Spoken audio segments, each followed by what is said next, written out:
I'll wait for you at the bottom. I don't know the next part, but you know, that song's just in my head.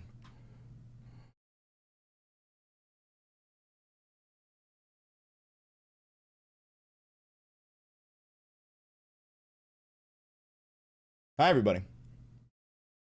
Hi, everybody. Welcome, welcome, welcome. I'll wait for you at the bottom.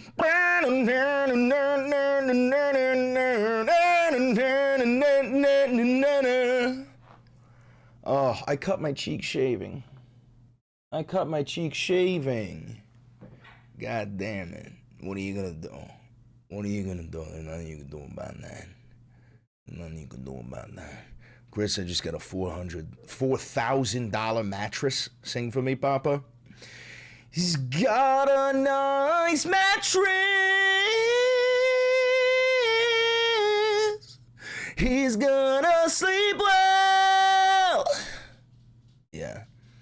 You said that my meth was garbage. My meth is delicious and blue. You know, as soon as I start talking to you guys, Luigi wakes up and she's like, oh, we're having conversations? Allow me to be heard.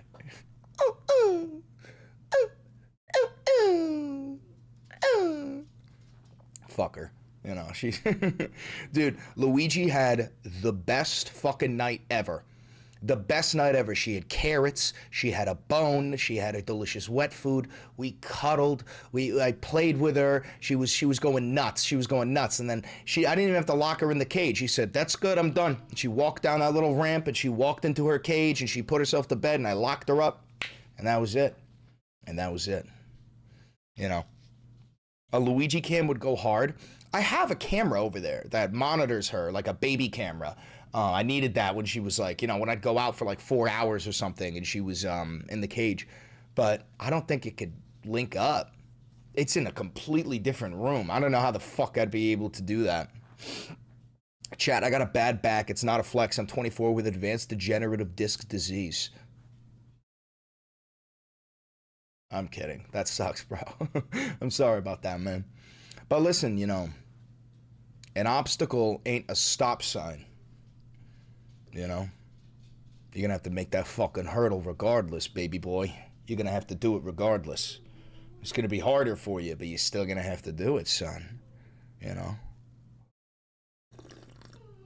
Because, like, what if you did? You know, what if you did do it?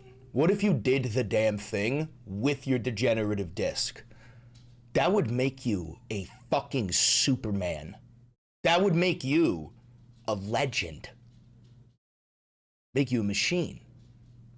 We talking Bad Bunny? Yeah, I got a bunch of stuff queued up for today. Thank you for the $5. The fascists at my job want me to stay silent. Can we all agree? Fuck Tracy from HR. Yeah, dude. Yo, Tracy from HR. I got something for you. Hold on. Where the fuck is it? Oh, here it is. Fuck you and suck my dick, Tracy from HR. Hey. What did Cuba do? Don't worry, we're going to talk about it. Cuba's suffering. Cuba is starving to death. Newborns in Cuba are just starving to death, and it's because Cuba is entirely reliant on oil, specifically from Venezuela. We are strangleholding the Cuban economy in order to... it's a coup d'etat. We're you know, my 5 steps to a coup d'etat, we're now running through them with Cuba, making the economy scream. Yeah, it's the new Gaza. To the point where I even have an article here, how the U.S. weaponizes starvation and aid in Gaza and Cuba. People have been talking about this for like months, and I'm just kind of finding out about this, and I kind of feel like a piece of shit for not knowing about this, but the Cubans are dying. The Cubans are starving. It's really fucking bad. It's really fucking bad. So we're going to talk about that. Yeah, U.S. embargo has left Cuba without oil, food, pretty much everything. Medical supplies, they're all dying. They're all dying. Oh, Jesus. But, you know, what do you expect? We're America. This is how we operate. Thank you for the $20. Chris, can you bring attention to the fact that Canada has paid for the Gordie Howell Bridge entirely? In America is seeking compensation for it and has blocked further efforts to open it to the public in Michigan. Huh? Gordie Howell Bridge. Oh, Gordie Howell Bridge.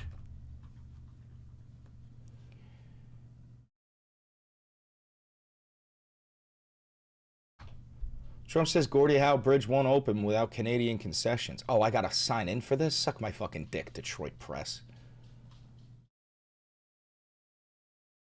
Two top Michigan Republicans defend Gordie Howe Bridge threats. President Donald Trump threatens to block the opening of the Gordie Howe International Bridge, arguing it would appropriate leverage in negotiating a deal with Canada. So what is this, a bridge that goes probably across like Lake Superior or something like that? Is this a bridge that crosses Michigan and go? I fucking love Michigan. Don't even get me started, bro. Is this a bridge that crosses, it goes from Michigan to Canada? Is that what this is? Between Detroit and Northwest Windsor, Ontario. Okay, so yeah, it goes between Michigan and Canada. It'll be jointly owned by Canada and Michigan, with Canada providing financing for the project. Canada is expected to recoup its costs through tolls. So what did Trump say? Luigi Mama, please go to bed. We're not doing that. We're not doing that today. We're not doing that right now, Mama.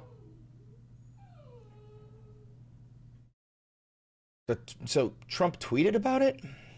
Trump tweet about Gordie Howe Bridge.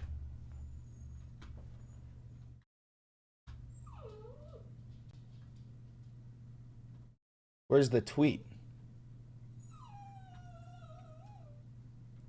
It was 15 hours ago, so it can't be that late. We could probably find it.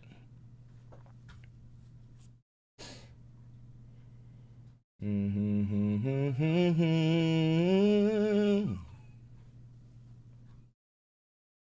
me try this. Trump Truth Social post. Gordie Howe Bridge. We love Michigan news. We love Michigan news. Everybody loves Michigan news.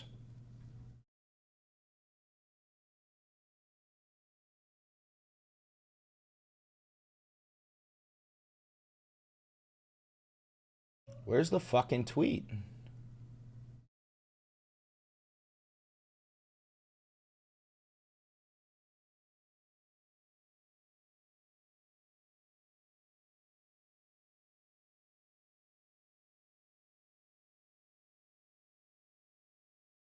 Here it is. Here it is. All right, we'll get that queued up too.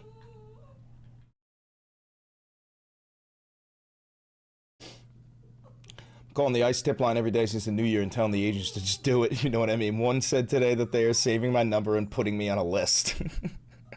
Good, fuck them. Yeah, they're putting you on the based list, the list of based on God white boy jihadists, you know? This is a great time for white boys who like to say inshallah, all right? Luigi sounds like she's tired and in pain. No, she's not, bro. She's like, she doesn't. You know what she sounds like? I'll show you what she sounds like. She sounds like she wants to come in.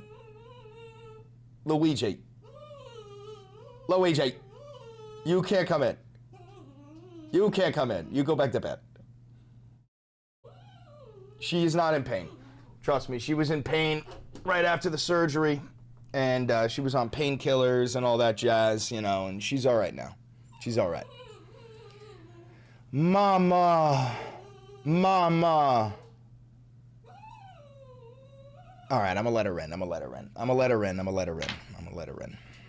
I'm gonna let you in. I'm gonna let you in. But don't be an asshole when I let you in here, all right? Try to be normal. Don't be an asshole when I let you in here. Don't be an asshole.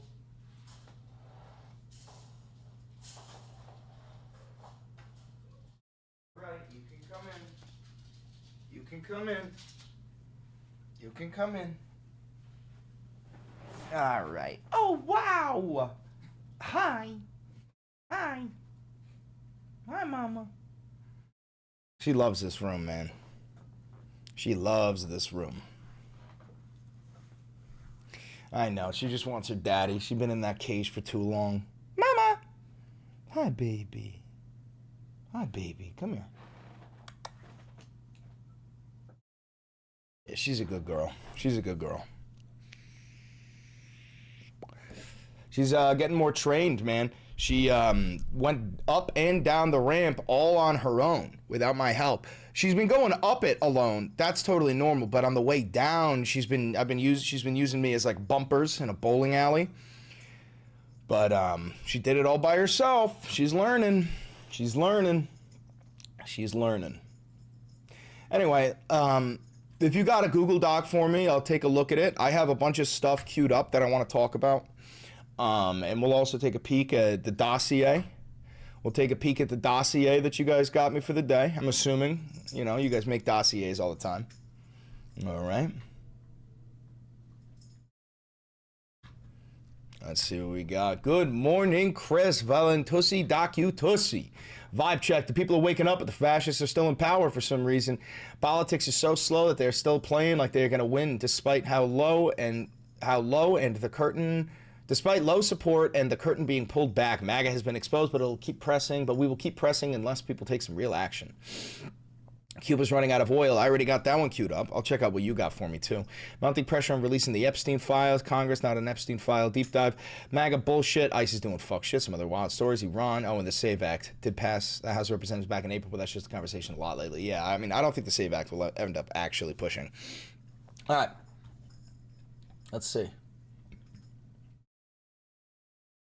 Look at that. Dude, you guys are so funny. Valenti hype. What is this? Welcome to the Valenti VOD. I'm sorry that I'm right. I always fucking am, except... Yo, back when I was having a mental crisis during every fucking stream and you could visually see it. I'm tired of it. I don't want to be right. These motherfuckers... Bro, this is a necessary arc, though. I feel like this is a necessary arc. You have to like hit the wall, and then you realize you're like, okay, that approach isn't working. There has to be if we can't beat them militarily, we have to beat them narratively, you know. But you could see my fucking shift. Fuckers are fascists. Hold on. Welcome to the Valenti VOD. I'm sorry that I'm right. I always fucking am. More of these, bro. You need to make more of these, especially like, dude, because I've been on the grind. I've been on the fucking grind, bro. You need to make more. Yo, mark my fucking words, by the way. Come summer, I'm actually going to look like a Greek statue. That's for real and on God. That's on, and it's because like I'm actually locked the fucking. I'm tapped the fucking. I couldn't explain. You know what it really is? You know what it really is? Vitamins. Vitamins, magnesium, sodium. I've been slamming vitamins, magnesium, and sodium like fucking crazy. And I got myself one of those magnetic schedules that you slap to the fridge. That shit has been changing my life. I'm telling you, man, vitamins go nuts. They go nuts. They go nuts. All right. That's a strange way to say steroids. Brother, you know, like never in a million fucking years. Because here's the thing. Give me a couple of months. I already mog clavicular. Give me a couple of months. I'm gonna mog this entire like alpha male community that's shooting up fucking steroids, having kidney failure, and their little fucking balls are shriveling up to look like raisins. I'm gonna do it all fucking naturally. You know, that's all it takes. It just takes dedication. Thank you for the $5 Springfield, Ohio update. Judge extended Haitian TPS. Yesterday, bomb threats were made. Duffel bags were found by the courthouse. Notes hating Haitians. Yeah, that all tracks. You know. No, steroids are not worth it. They're only worth it if you want to die handsome, you know, because you ain't making it past 40. It ain't gonna happen.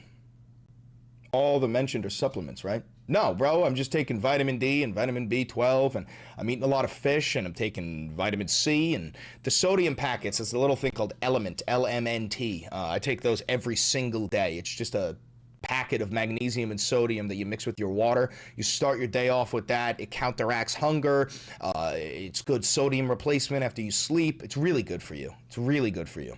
And salmon. I've been eating so much fucking salmon. Salmon is unbelievable. It's good. It boosts your testosterone. It's so much protein. It's so low calorie. It's the easiest fucking thing to make in the world. I'm gonna tell you right now. Here's what I do. I grab a piece of salmon, right? And I cut it into cubes. I take creatine as well. Don't worry, I take creatine as well. I grab a piece of salmon. I cut it into cubes. I cover that shit with the complete seasoning, that Spanish one, completa sazon, you know? Cover that shit.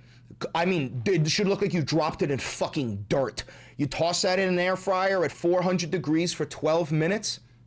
That's it. You don't need anything. You don't even need oil, bro. It's the easiest. It's like 300 calories, 80 grams of protein. It's unfucking believable. It's unfucking believable. Do you grow your fruits and vegetables? Brother, I live in a fucking apartment in New York. No, I don't grow shit. I don't grow anything.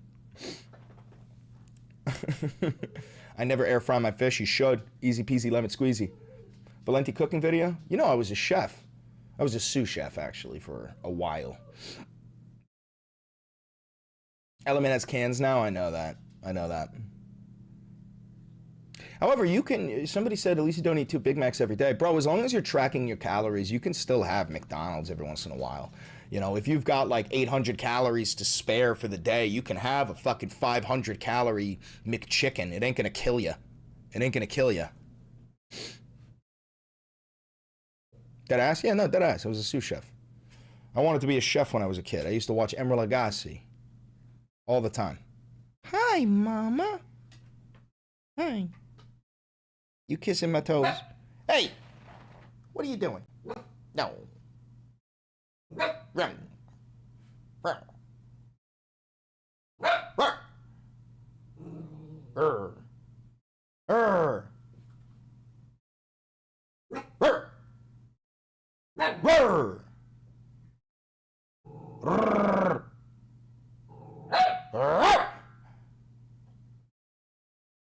I'm the big dog. I'm the big dog. I make the rules. You're the little dog. I'm the big dog.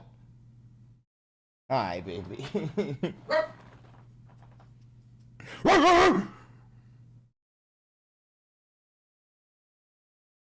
All right, she respected that one. She respected that one. That one made her realize that I am the big dog. She was like, oh shit. Oh shit. All right, all right. I lost 100 pounds working at the post office, just walking every day, so good for you. Yeah, you got to do 10,000 steps a day. You have to do 10,000 steps a day. That's a non-negotiable. I feel you. I've been doing 4 hours of Brazilian Jiu-Jitsu and Muay Thai every day, trying to get shredded, eating nothing but eating tuna, white rice, and steamed veggies. Here's the thing, brother. I'll tell you right now, you have to have a cheat meal every once in a while, or else you're gonna up that iron piece straight to the domicile, brother. You really better have a cheat meal once every 2 weeks or something, or yeah, you're gonna up the iron piece. Straight to the domicile, son. Straight to the domicile. Chris, do you lift heavy? I don't think so. I mean, it's probably heavy for a lot of people, but I don't believe in the whole idea of doing like 3 sets of 8 at a very high weight. I do the same regimen no matter what the workout is, which is 2 warm-up sets of 15 at a manageable weight, and then 3 sets of 12 at a higher weight. And that last set is till failure, right? So it's at least to 12, and then you try to go till failure. But 5 sets total for everything, 2 warm up, 3 regular, last one's till failure. Up that iron piece straight to the domicile is an elite quote. Yeah, bro. It's an elite fucking quote. And keep going. Yeah, no, I'm still going. I'm still going. I go every day. You have to fuck with your brain. You have to fool yourself into really loving it. You genuinely do. You genuinely do. Chris, give us a lift video. I have one on Instagram. It's probably gonna get me copyrighted. It's definitely gonna get me copyrighted if I play it on YouTube. I'll play it without the music for you. Hold on. I'll play it without the music.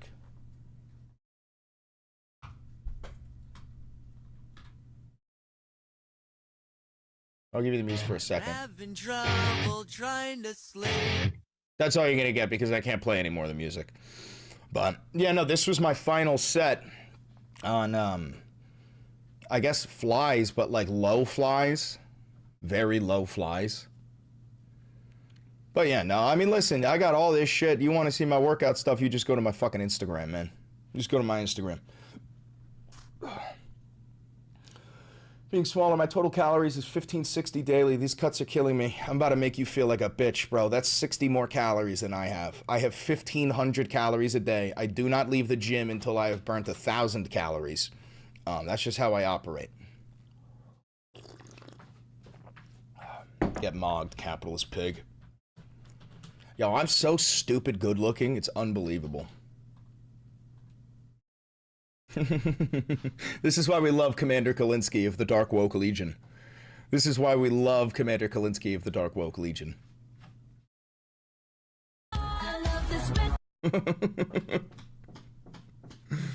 What do you listen at the gym? Early 2000s rock, like divorced dad core. You know what I mean? I role play. I pretend as if I'm like a divorced father of two trying to win back my wife. And it works, man. It works.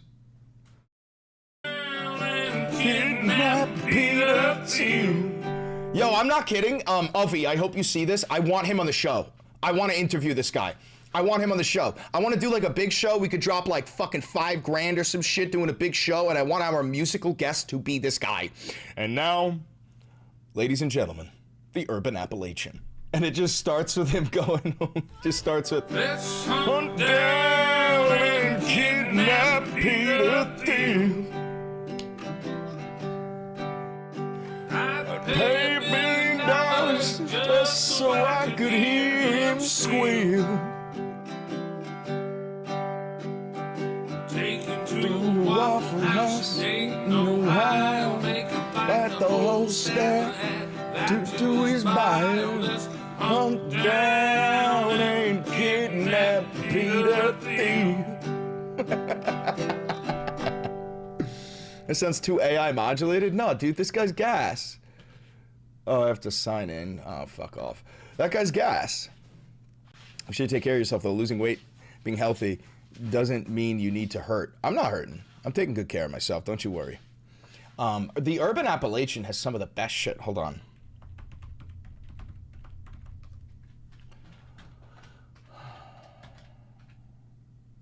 Where is it? Is this one it? Yeah.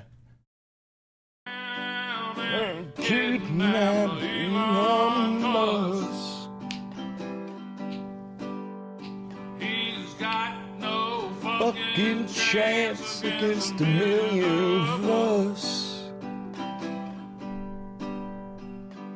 Take him to a cave down in West Virginia. Shoot farts in his face from a woman named Linda. Hunt down and kidnap Elon Musk. How cool would it be if they were deported by the Ohio National Guard? Put on a plane, flying over the ocean, Jason will be the star. Do a Jason will be the star. Do a Jason will be the star. Let's hunt down and kidnap Elon Musk. He's got no fucking chance against a million of us. Take him to a crack house up in old Detroit. Make him sniff the underwear of those he exploits. Let's hunt down and kidnap Elon Musk. This guy's so good, dude. One more. I don't give a fuck about your goddamn culture wars. All you stupid ass corporate whores need to pay your fucking workers more. Hit the goddamn door. I don't give a fuck about your goddamn culture wars. All you stupid ass mega church bores need to shame the rich, not the poor, so hit the goddamn door.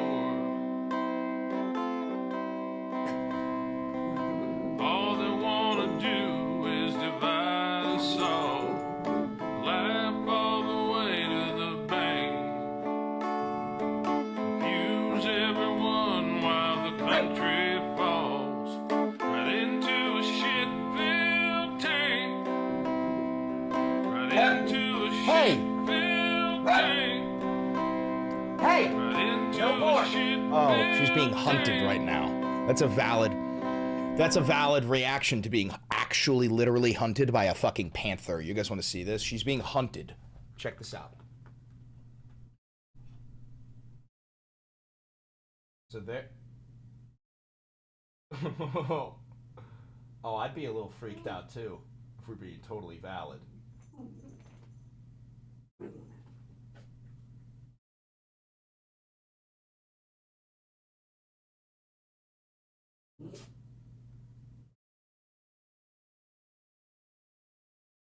He thinks he's hidden. He thinks he's fucking hidden, I swear to God. Ah, fuck. Nah, that ain't right either.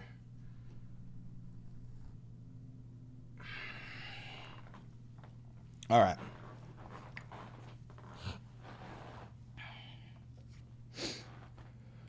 Why do you sing the Charlie Kirk song? It makes my ears bleed every time. Because it's fucking hilarious, dude. Because it's absolutely fucking hilarious. It's one of the funniest things. Like, the reason why the Charlie Kirk song is funny is because it wasn't made in jest. It was made in genuine grief. We are Charlie Kirk, we carry the flame. We fight for the gospel and honor his name. We are Charlie Kirk. Like, dude, come on. It's so good. It's so good. You can hear the sadness in his voice, you know? You know? You know? You know what I'm saying? Modern fail opera. It's just so good. Another chatter said you should check this out.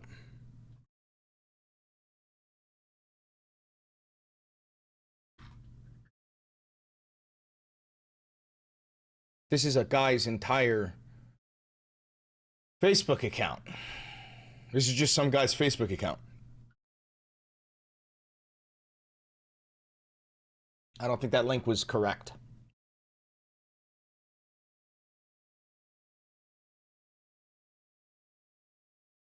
All right, back to the doc. Back to the doc.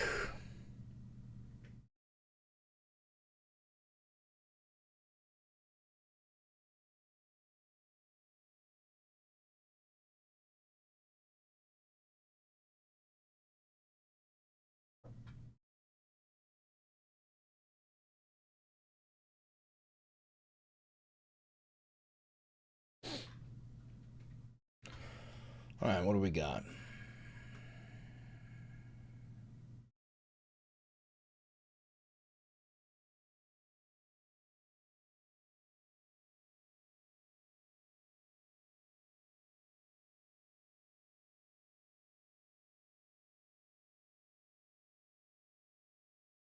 What the fuck? This is 2021? Friday, I am on Arizona time, though, so morning CEO. Thursday, Epstein does live in Colorado, so he's 2 hours behind, though. He has jumped on calls as early as 9 a.m. EST in the past. I thought he died in, like, 2018. I thought he died in, like, 2018. The fuck is this? What the fuck is this? Huh. The Navy is now helping build the concentration camps? Get the fuck out of here, really?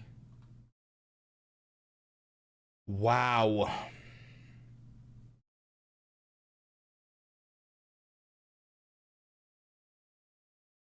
Wow. All right, we're going to talk about that, too.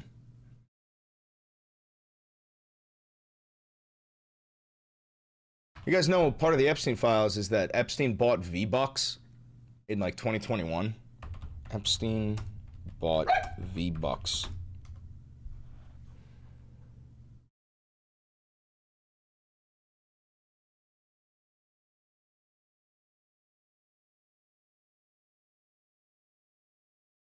Bought V-Bucks, bro. No, he had a Fortnite account called Littlest Jeff 1, and he bought V-Bucks. like way after he died, or at least that account, Littlest Jeff 1, bought V-Bucks. The fuck are V-Bucks? It's money in Fortnite.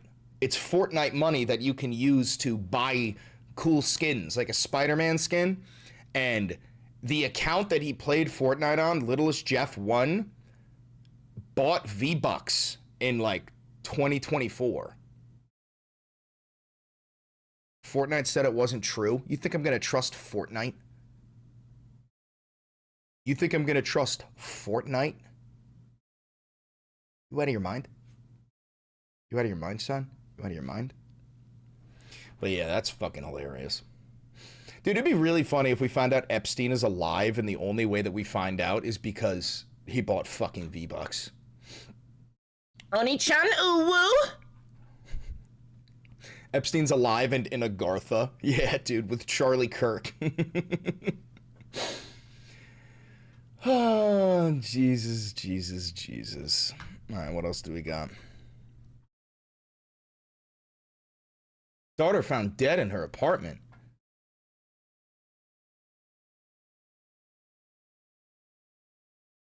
Jesus.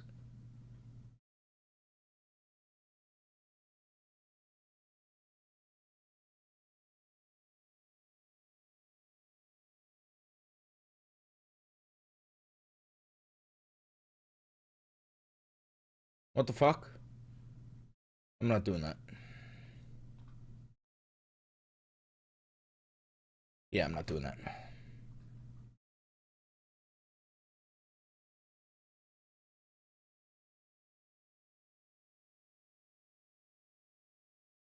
Homeland Security filed agents are scouring social media site Reddit, monitoring the communications of law-abiding Americans critical of the agency. Spying was revealed in General Intelligence Bulletin. Somebody called for a protest on Reddit, Texas protest. The DHS is using this as a pretext for monitoring them, citing that their general lawfulness isn't really enough to stop them from requesting the data.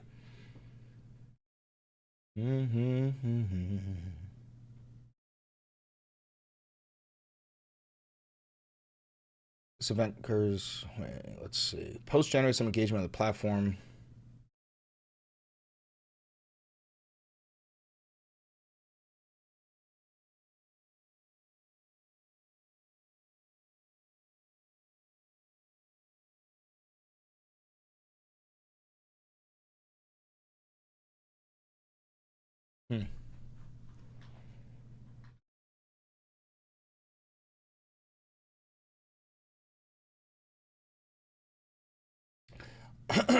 Revokes your TSA pre-check status.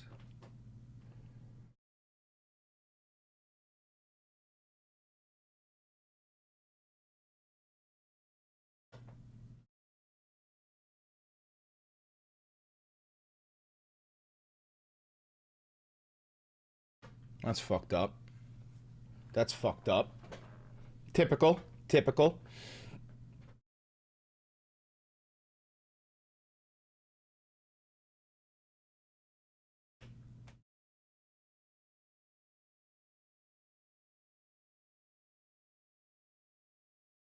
Monsters, man. The IDF. They're fucking monsters, man. Absolute fucking monsters. Subhuman fucking vermin. Every single fucking one of them. Subhuman vermin. $100,000 bet on Polymarket that Iran will be bombed tonight. $4 million payout if they're right. Are you fucking kidding? I hate that we're allowed to bet on this shit. U.S. strikes Iran by February 9th. Okay, so this guy just lost so much money. This guy just lost 100 fucking grand, bro. Hey! Hey! No bark! No bark.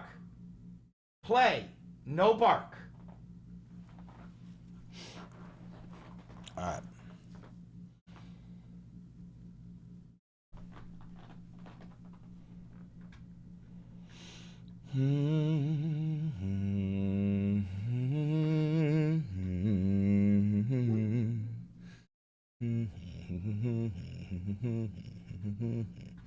All right, so we're gonna make two videos. Oh, I wanted to show you guys this. Listen to this shit, dude. Kim and a grape sent $20. The halftime show was in Spanish and all the performers were brown people. The message was, this is what America looks like, a mosaic of Latin peoples. Clearly it was political, clearly it was a middle finger to white people. Weird take. Are you even a white nationalist at this point? Honestly, I don't feel like one anymore. I feel like... This guy's a fucking pussy. All he does is ride the wave. Like, I think I'm starting to realize that I don't even think Nick Fuentes was ever an actual Nazi. I think that he just is like a clout-chasing fucking loser that likes to take the more edgy side of things. He's like an edgelord. You know what I'm saying? Like, I think he's just a fucking grifting loser, bro. You know, do I want America to be a white country? Yes. I'm pro-white, but... Bro, you're not white. Your name is Nick Fuentes, bro. You're a Mexican. The movement has just been captured by losers and idiots. Like you? You mean like you, bro? You, like, the movement was always losers and idiots. Like the white supremacist movement was always losers and idiots. And the only thing I need to know about that is that you have been a part of it. You are like the most pathetic incel in American history. There have been plenty of incels in American history. There's never been something as pathetic as you. And like, I know you're never gonna watch this. I hope you fucking do, Nick. Like, you might actually be the most pathetic being in the United States of America. You should do it. I can't say what I mean, but you should do it. Whole fucking world would celebrate if you did it, okay? I think you know what I'm fucking talking about. And I don't really... I'm kind of just done pandering. I fucking hate these people.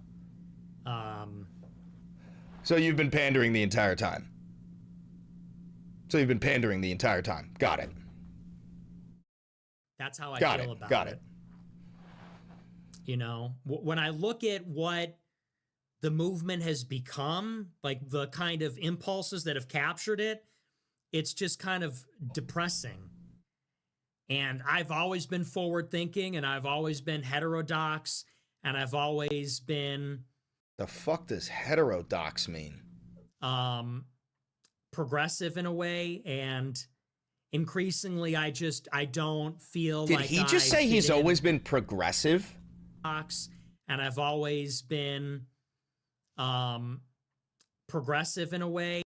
Yeah, dude, I don't know how anybody supports this guy.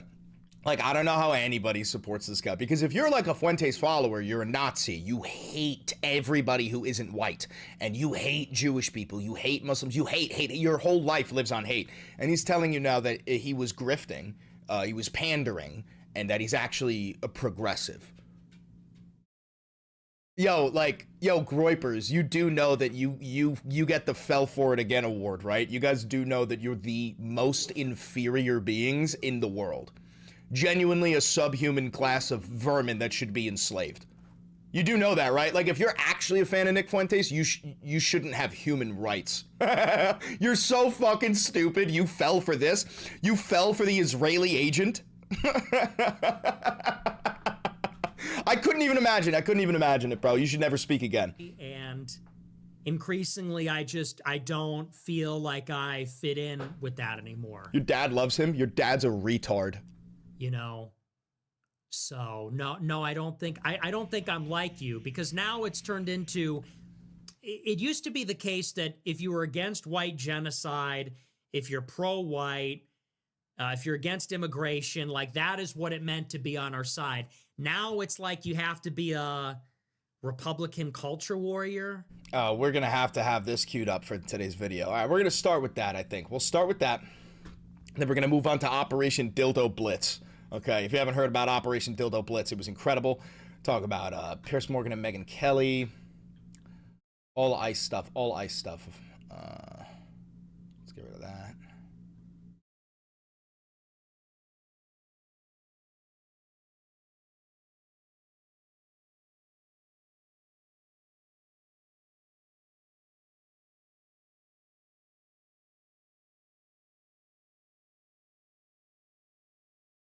Dildo Blitz. This is Super Bowl.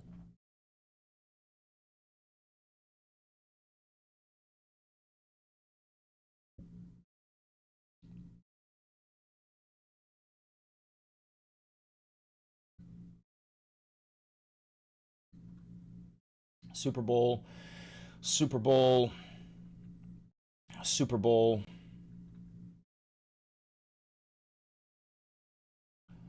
ICE, Trump.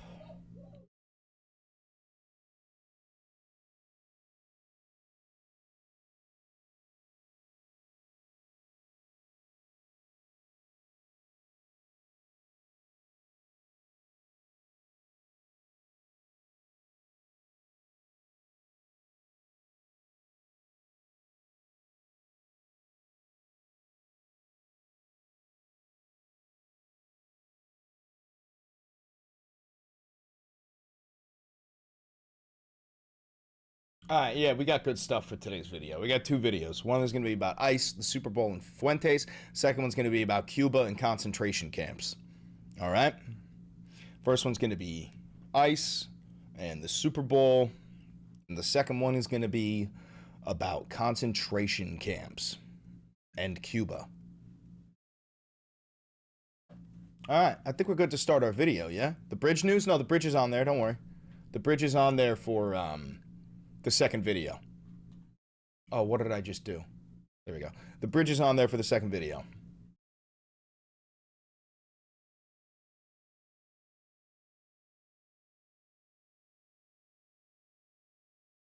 All right. All right, let's do it. Y'all ready?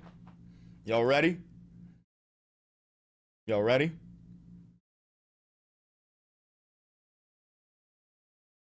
Luigi's being so good. No, she really is. She really is.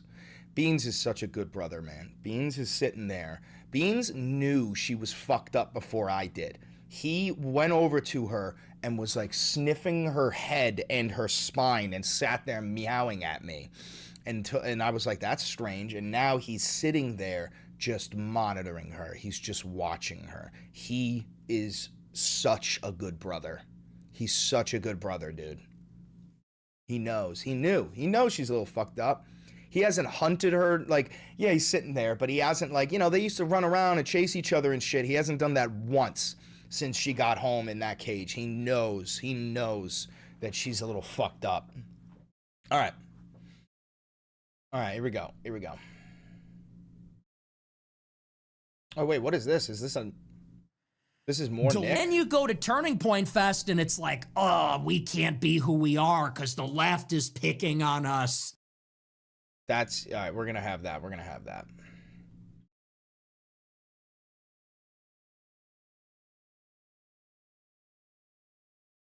Yeah. We'll keep that queued up too.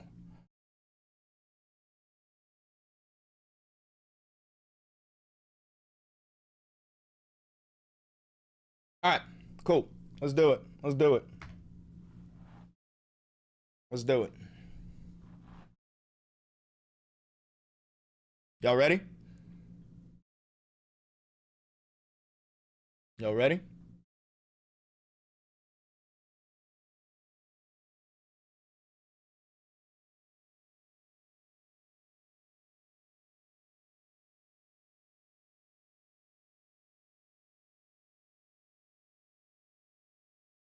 Here we go.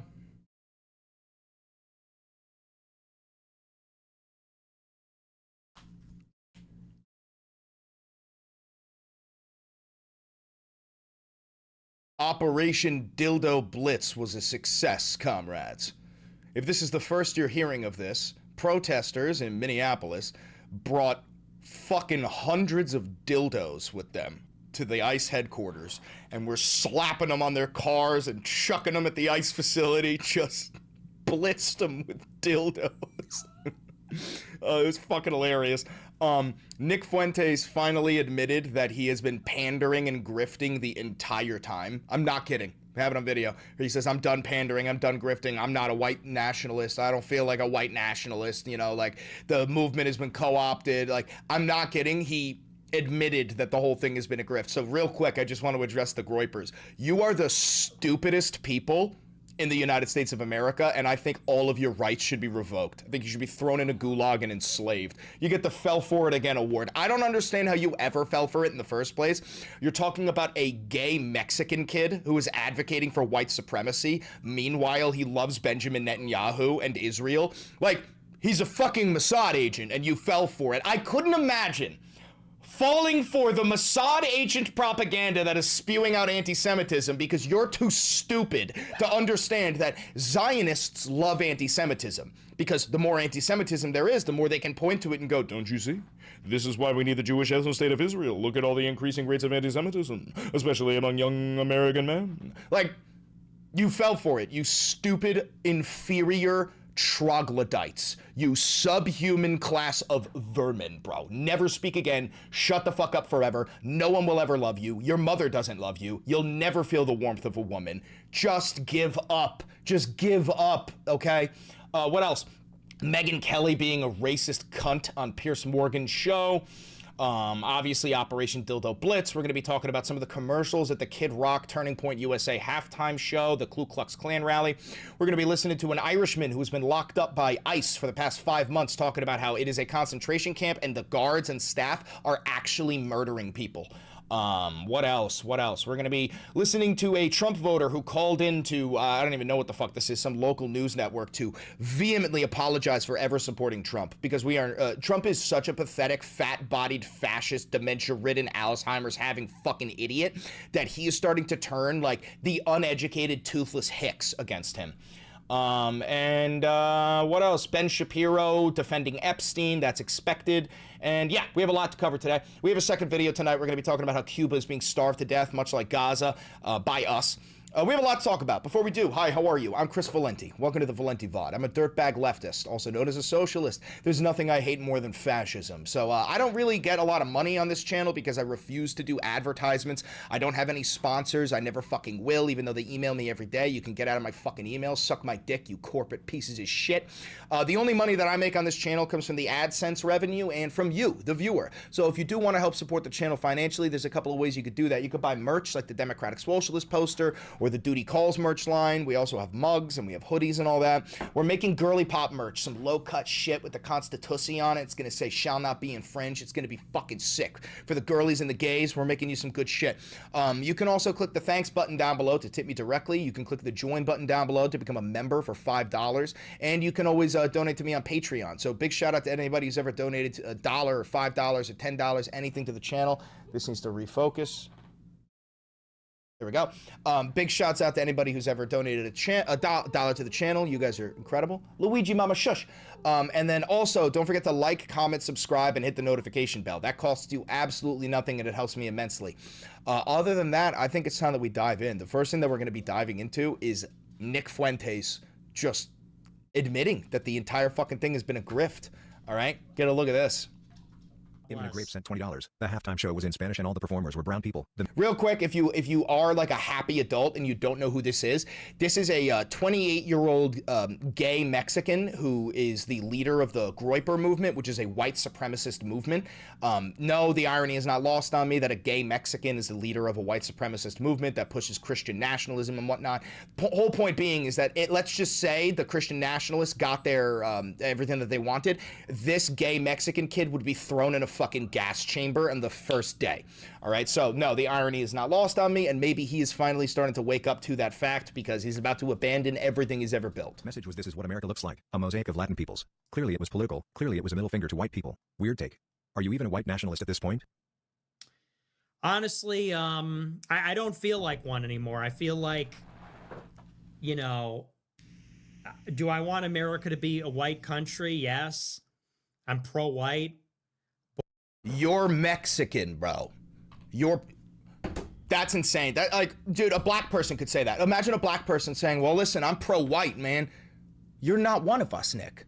I mean, fucking technically, I'm not one of us. I'm Italian. Trump tried to revoke the white card from Italians after fucking Lady Gaga. What's her name? Stefanati?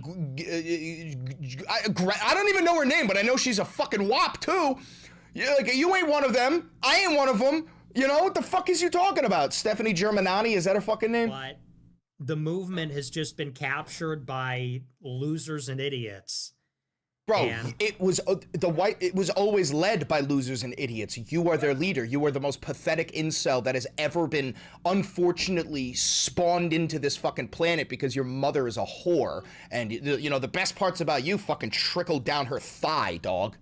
I don't really. I'm kind of just done pandering. I fucking hate these people. He's talking about his fans. He says he's done pandering and he fucking hates these people. He's talking about the white supremacist legion that he created, bro. You hate yourself. You've always fucking hated yourself, Nick. Let's be honest. That's how I feel about it. You know, when I Luigi, look at what shush. the movement has become, like the kind of impulses that have captured it, it's just kind of depressing. And I've always been forward thinking, and I've always been heterodox. Watch this. And I've always been progressive in a I've always been progressive. way. I've always been progressive is what he just said. So again, to the Groypers, you fell for it. By the way, he's grifting again. He's lying. He's realizing how unpopular being a white supremacist really is, and he's realizing that at the end of this, he's going to get thrown in a fucking gas chamber. So he's starting to pander the other way to the left because he can see where the momentum is, and the momentum is, it's a blue nami inbound. I mean, Trump is the worst president in American history. He's the most corrupt man in American history. Anybody and everybody who still supports him is actually mentally retarded. So even he can recognize that. And increasingly, I don't feel like I fit in with that anymore. You know? Of course, you never fit in with white supremacy. You're a gay Mexican. So, no. You're a 5'0" manlet Keebler elf looking ass bitch boy whose suit doesn't fucking fit him. No. You look like you're headed to your first fucking bar mitzvah. I don't think I'm like you, because now it's turned into, it used to be the case that if you were against white genocide, There has never been a white genocide in human fucking history. Pro-white, if you're against immigration, like that is what it meant to be on our side. Now it's like you have to be a Republican culture warrior. That's what you are, bro. You literally peddle for the Epstein files. You sell Epstein merch. You fully support all invasions. You fully support the invasion of Venezuela. You fully support the invasion of Canada. You fully support the invasion of Greenland. You are literally a right-wing op. I have to be spun up about the Super Bowl halftime show. It's just so low IQ. It's so low IQ. It's so monotonous, so repetitive. Of course it's low IQ, Nick. You're the leader of the movement. You are a low IQ troglodyte. You're mentally retarded, bro. Of course your followers are also low IQ. The people who watch you unironically are drooling as they watch Instagram Reels, bro. They're the stupidest and most inferior group of people that have ever been born, dude. Like, more pathetic than the actual Nazis from the 1930s and 40s. At least those motherfuckers had motion, you know what I mean? You guys have nothing. You just bitch and moan behind computer screens, go, yeah, we fucking hate the Jews, yeah, I'll see you in Agartha. Meanwhile, you're all like morbidly obese incels who have never been loved. And you never will be loved. Why would anyone ever love you fucking people? People in quotes. You're screaming at the halftime show because Luigi, it's in Spanish. Shush. Okay, I mean, I'm gonna go give her a bone. am I supposed to do this performative outrage? Why? I'm supposed to get up out of my seat? Who gives a fuck? You know? So I just don't. No, I don't think I fit in anymore because, you know, I'm telling you this, we've reached the high watermark of that stuff. I've been doing this for 10 years. I was into this before it was popular, before it was mainstream, and now it's filled with a bunch of complete fucking idiots, and it's really just turned into signaling that you're a part of an in-group. And we're all gonna have the Chatter says this guy has weird hands, bro. He has jazz hands, bro. This is the gayest man who has ever existed. And again, I just want to remind you guys, I do not have a problem with gay people. I have so many gay friends. I have so many bisexual friends. I have so many transgender friends.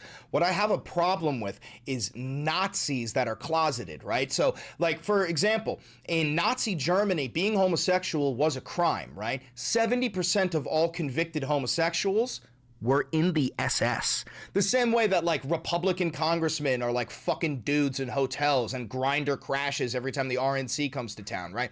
I have a problem with people who hate themselves so much that they punish those who are willing to embrace themselves, right? Because this is a gay Mexican, right? But I could show you other gay Mexicans who are fucking awesome, who are proud, who wear themselves and their hearts on their sleeves, you know? This guy, he wants to punish all the other gay Mexicans who actually have the balls to stand up straight and say, this is who I am, and fuck you if you don't like it. He wants to punish them because he's too much of a fucking coward to live his truth. The same take, and we're all going to have the same opinion, and we're all going to say the same thing, and we're all going to engage in this elaborate performance. I don't know who it's for, why. We're all going to perform outrage. We're all going to perform and do the same jokes, and we're all going to have the same talking points. All right, it doesn't matter. I don't want to listen to the rest of the shit that comes out of this fucking troglodyte's cock holster.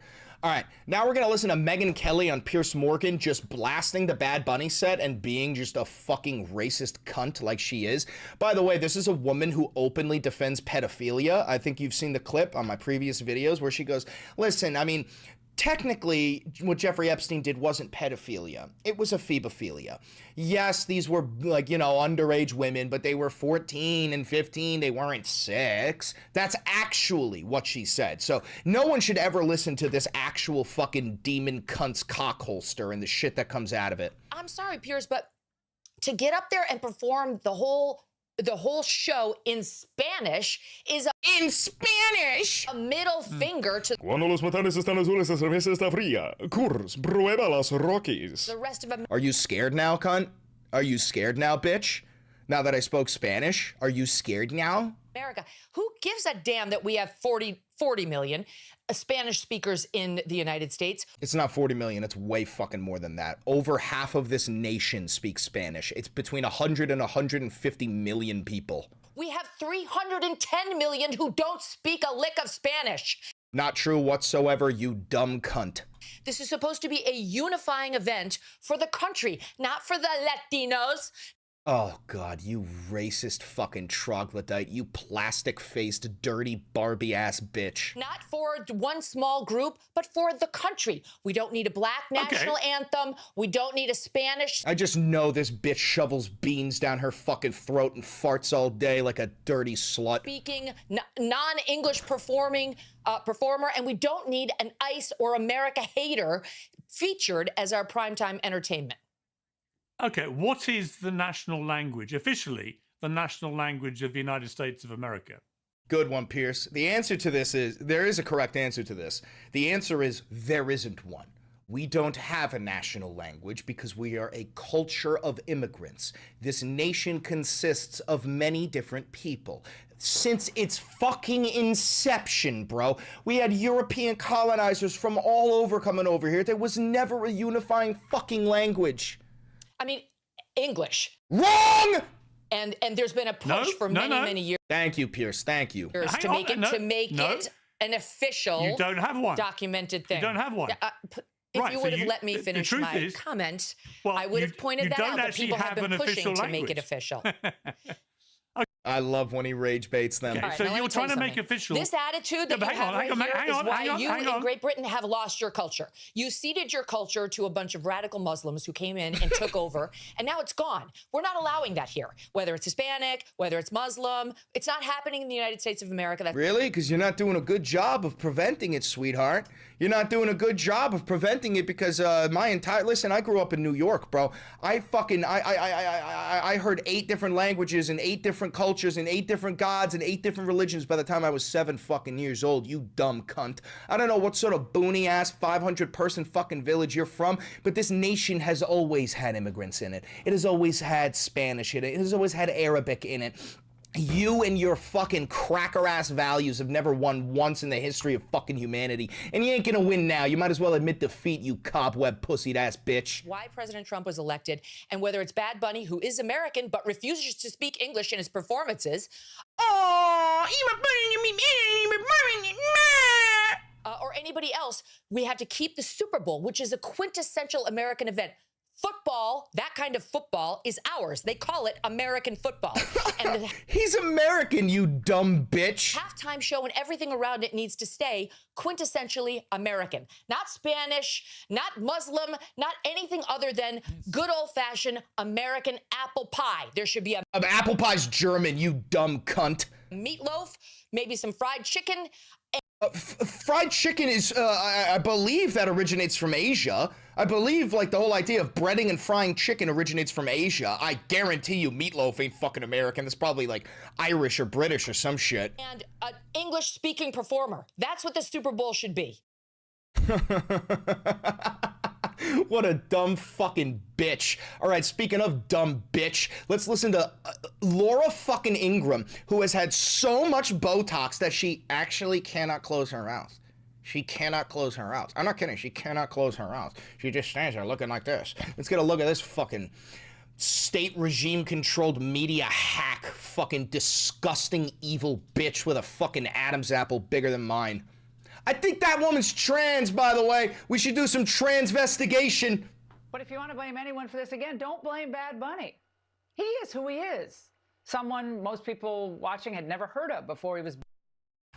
Someone most people watching have never heard of. That's how you know these dumbass fuckers are so disconnected from reality. He is an international superstar. He is the #1 most listened to on Spotify. The #1 most listened to artist on Spotify.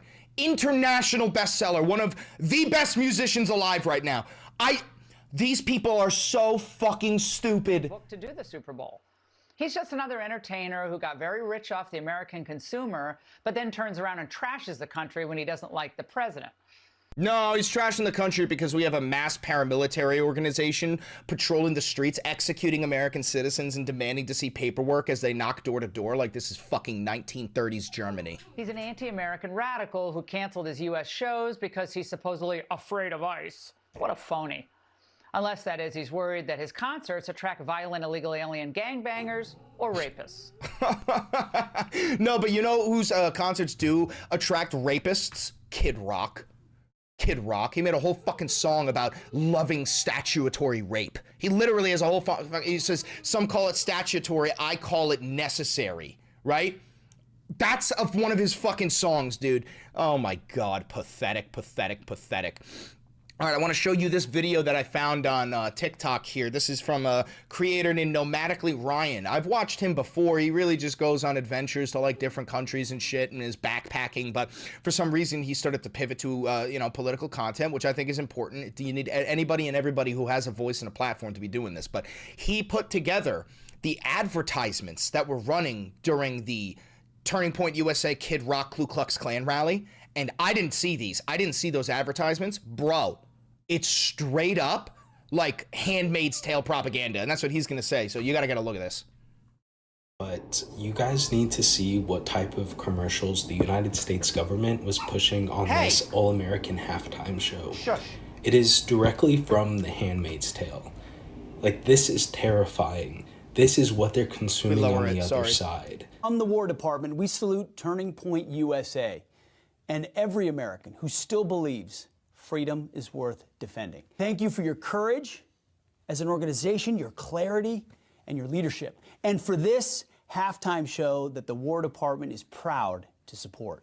Dear Lord, there was a time when the good news stayed inside church walls, when believers grew comfortable and quiet, when the lost walked by unseen, and heaven felt far away. In that silence, worldly living was celebrated, truth was ignored, and people faced eternity separated from God. Lord, use us, wretched sinners we are, to bring forth your gospel to every city, every campus, every school, every workplace, to take the message of Jesus Christ into whatever sphere we are in. We are called to share your truth, that eternal punishment is real, but your forgiveness is greater, that our sin condemns. I want to take this for a second to remind you, this is going to trigger some of you. I do not respect Christians. And it's not just Christians, it's religious people. If you actually are religious, like you genuinely believe what you're holding is a holy book and that like your God is like, I do think less of you. I think that you're mentally ill. I think you're very mentally ill. It's okay to have faith in whatever you have faith in, but to take religion seriously, to actually think that this is the word of God and this is 100% fact, you're mentally ill and you have religious psychosis, okay? I don't give a fuck if you're Christian, Jewish, Muslim, Buddhist. I don't give a fuck. If you genuinely are religious, I think less of you, okay? Christ alone saves. Use us, Lord, to make heaven crowded. Make heaven crowded. Listen, that's a threat. That's a threat. That's a threat. Make heaven crowded is like, dude, you might as well just say, like, kill the infidel. This is just white jihad. This is white jihad, bro. This is Al-Qaeda. This is the Talibanjicals, you know? Like, this is fucking insane. Don't worry, I got more. I know you never expected this. This one is crazy. The voices and the anger are so loud.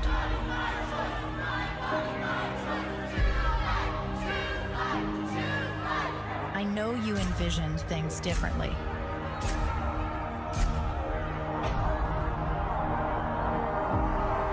They're telling you that you've only got 2 choices. But the truth is, there's 3. Are these options difficult? Of course they are. But you deserve to know. Adoption is an option. I know I pretty much... Adoption is an option, bro. The adoption system, the foster care system is the most cruel and abhorrent shit in the United States, by far, bro. Like, kids are just sold to the Catholic Church and violently raped. You know what I'm saying? That is so fucking crazy. And also, these people are not pro-life. They are pro-forced birth. They want to physically restrain all pregnant women and force them to give birth. And that's the thing. Please stop referring to it as pro-choice and pro-life. That's not what it is. You are either pro-choice or pro-forced birth, okay? And it's the easiest argument to win. I've debated so many fucking people about like abortion rights because it's fairly simple. You just have to pin them into the corner and you just say, do you support forcing pregnant women to give birth? They'll start off by saying no, but if they're genuinely quote unquote pro-life, they support. You go, okay, so should it be illegal to get an abortion? They eventually say yes. You go, okay, well, what should it be considered? Murder? And they go, yeah, no, if you get an abortion, it should be considered murder. And you go, okay, well, so in states where they execute murderers, should we be executing women who give birth? And then they'll go, yeah. And then they go, okay, so in order to prevent those women from getting abortions, should we be physically restraining them? And when you hit them with that, they suddenly are like, I don't know. And then you hit them with something personal. You go, you have a little sister? They go, yeah. You go, what if your little sister was raped and impregnated? Should we physically tie her to a bed until she gives birth? Because there's no way she should be allowed to do this. Suddenly, they start to break down. It is the easiest fucking debate in history. I genuinely, I think like 80% of the country is pro-choice. Never fall for that fucking bullshit where they tell you that like the overwhelming majority of the country is pro-forced birth. They are not, okay? All right, let's keep on listening. Now we got more Fuentes here. Then you go to Turning Point Fest and it's like, oh, we can't be who we are because the left is picking on us. Oh, we're being oppressed because the left is mad. They're canceling us for saying men can't be women. One is so hyper political and uninspired and sad and weak and basically just like a bitch fest. And the other is like, no, we are the world. Like, our message isn't even political. Our message is just the way things are. And so I said it on Telegram. This is my honest prognosis. If we embrace that, whatever that was, the Kid Rock halftime show, we're cooked. It's just over. You already are cooked. You've already embraced it. Your entire ideology has been a failing ideology from the moment it was fucking born. Okay, like, that's not even a joke. sucks. That's not even a joke. Never once in human history has right-wing authoritarianism ever won.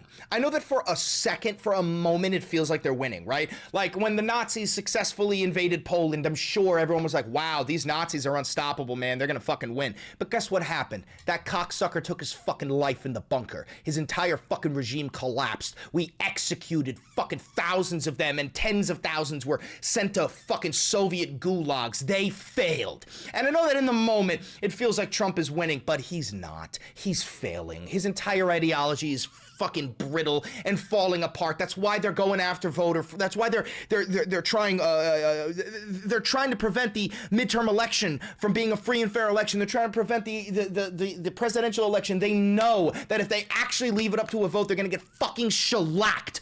And again, that's why I'm telling you, bro, you cannot rely on the election to save us, okay? These fucking people are straight up fascists. They do not believe in democracy. Nobody under the age of 40 knows a single Kid Rock song. True. Nobody is listening to Kid Rock. True. And anybody that is watching that is pretending to like it because True. they're spitefully sitting out and self-ghettoizing away from the real halftime show. True. And honestly, pretending to be offended. Yep. It's literally fake outrage, self-ghettoizing, being overly political, pretending to like the things because of the values they purport to have. In other words, we have become the kind of snowflake ass, pussy ass bitches that you always accuse the left of being. That's not who you have become. That is who you have always been. You have all bitched and moaned, oh no, shall not be infringed, don't tread on me. And then as soon as they start treading on us, you go, we don't really need the Second Amendment. Tread all over me, super rich daddy. You go ahead, shoot us in the face. I'll carry my papers with me wherever I go. I'll be such a good boy for the federal government. Far left. In a certain sense. It's the same kind of behavior that I think alienated the normies from the left 10 years ago. So I thought it was a big L. I was watching that and just felt like depressed. I'm watching this show and I'm like, it's boring. Again, I want to point out that this fucking child suit doesn't fit. And one of the most important things you could do as a man is have a well-fitted fucking suit. And this dumb bitch looks like he's headed to his first ever bar mitzvah at the age of 13. The costumes suck. The production sucks.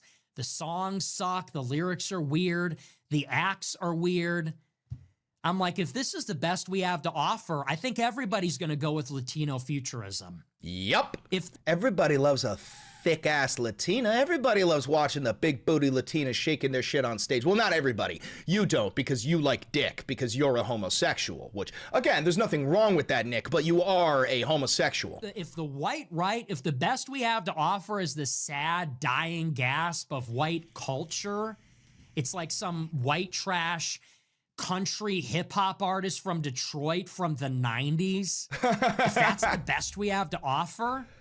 It is literally the best you have to offer. It's that, and then who was that? Something McDonald, Tom McDonald. The only other alternative you have is white trash Canadian who role plays as an American. It's the only other option you have, because art is inherently political and good art is inherently for the people, right? Everybody that you praise is a bootlicking cuck for the Epstein class. They're incapable of making good art. That's why you had that hideous fucking slut painting a picture of Donald Trump to like, Jesus will rise, Jesus will rise. And it's just the worst fucking art of all time. There is no good art that praises the boot. People are going with liberal hegemony. And if liberal hegemony is not giving a middle finger in their face, people are going to go with it. You know, in other words, white people are going to feel better being included in liberal hegemony and being included in Hollywood. Yeah, you want to know why? Because the only thing more powerful than hate is love, Nick. Something you've never felt. You know your mother doesn't love you. We all know your father didn't love you. No woman has ever loved you. Nobody loves you. Of course, you don't understand this because you are unworthy of love. Genuinely, you're unworthy. Nothing will ever love you. You're an inferior being that will die alone. Included in the Super Bowl and included in the Grammys. As long as white people feel like they're not actually being... I'm glad he's saying white people will feel like they're not instead of we're not. Maybe he's finally understanding that he's not fucking white and he's actually a Mexican advocating for white supremacy. deliberately offended and oppressed, they're going to prefer that. So we need to come up with something different. The kind of Matt Walsh grumbling about the halftime show every year like it's the end of the world. It's just not attractive. It doesn't attract. So you can take that and you can do whatever you want with that. You can say that, oh, I'm only saying that because I'm Mexican and whatever. Yep. You can cope, but that's the truth. Dude, he's been running defense a lot lately. He seems like he's scared of his own audience because I think he knows that he's developed a audience of like brain dead retards that praise Adolf Hitler, and they're finally starting to realize that he's a Mossad agent and he's also a homosexual Mexican. So they're all going to start turning against him, and I think he's trying to cover his ass beforehand.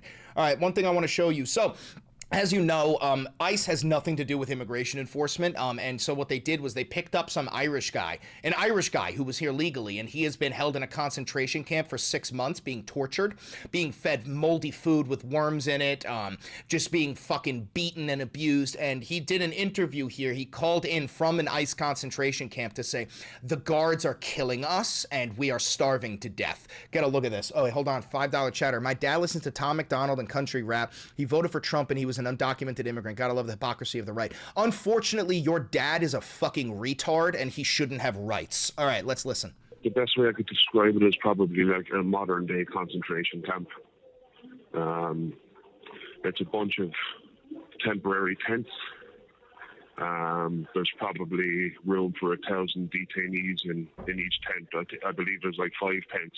I've been locked in the same room now for 4.5 months.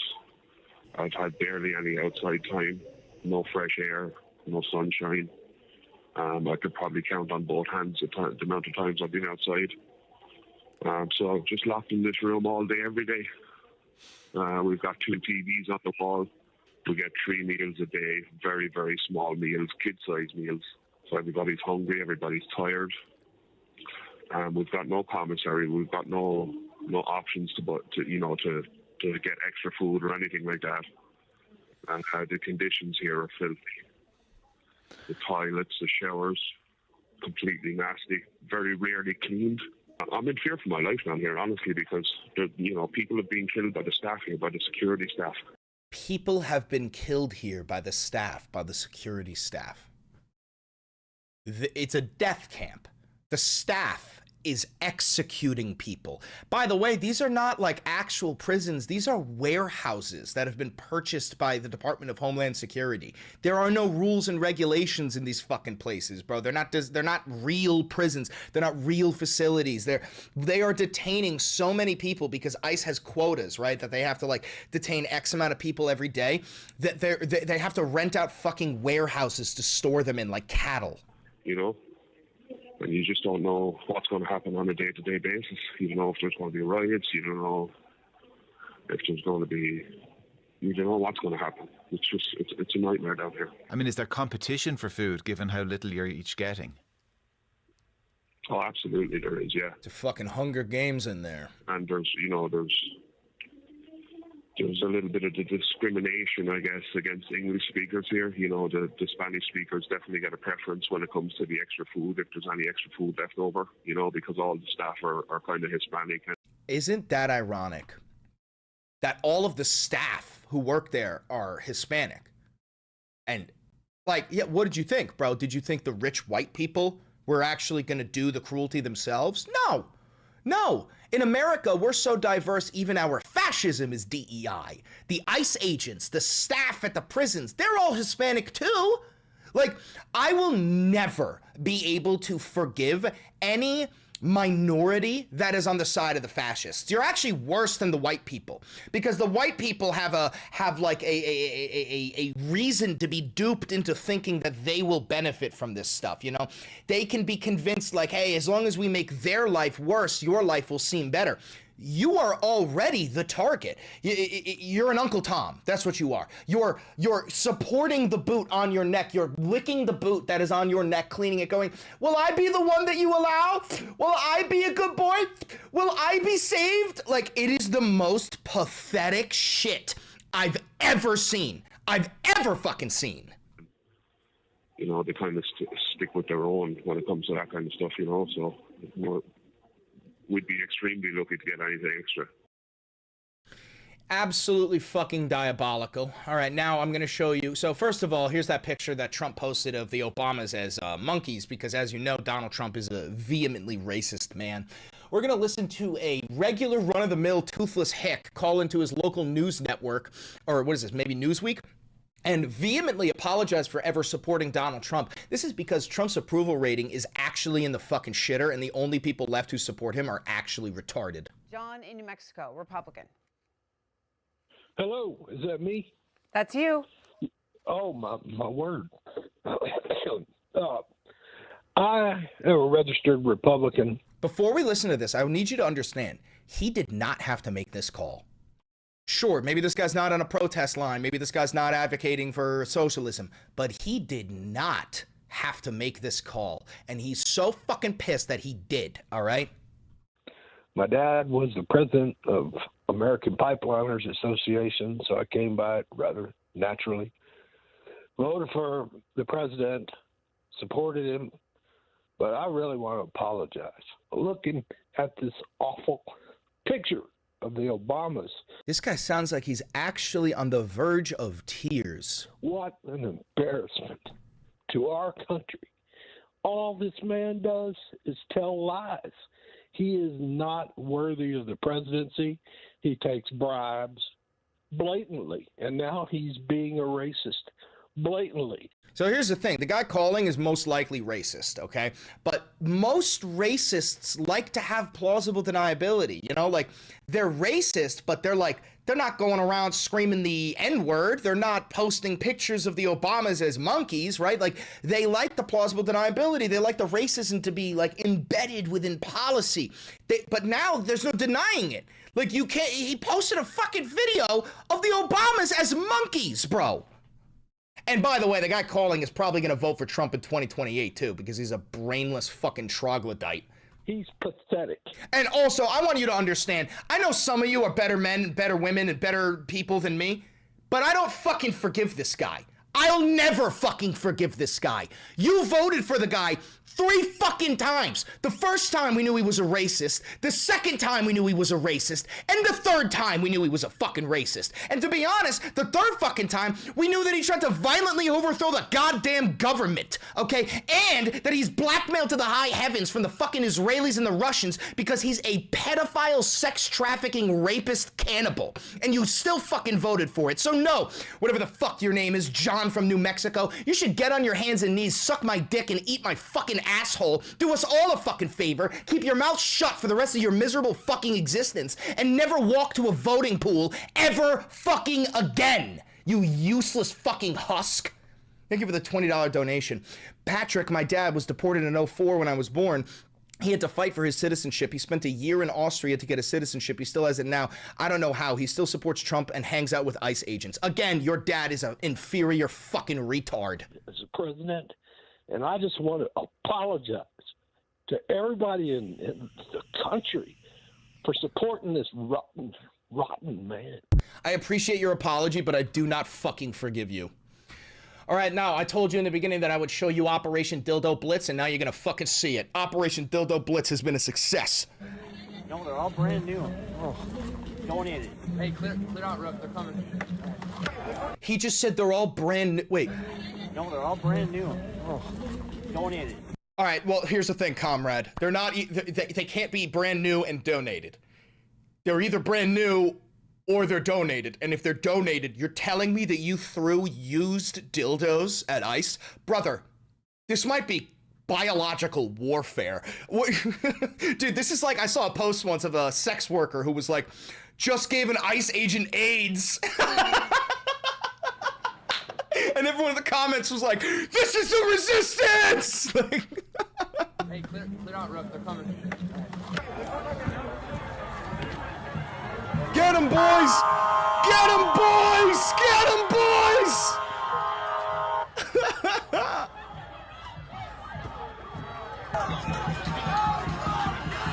Look at this fucking Tim Pool looking ass bitch boy. This 5 foot nothing ass fucking manlet. Goddamn Keebler elf looking ass fucking ICE agent. Look at him, he's 5 foot nothing! You short little fat bodied fascist fuck! 911, what's your emergency? Can I have the signal not ready?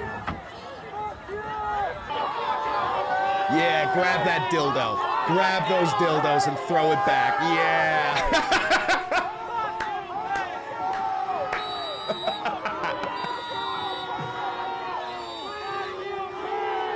Oh, this is so funny.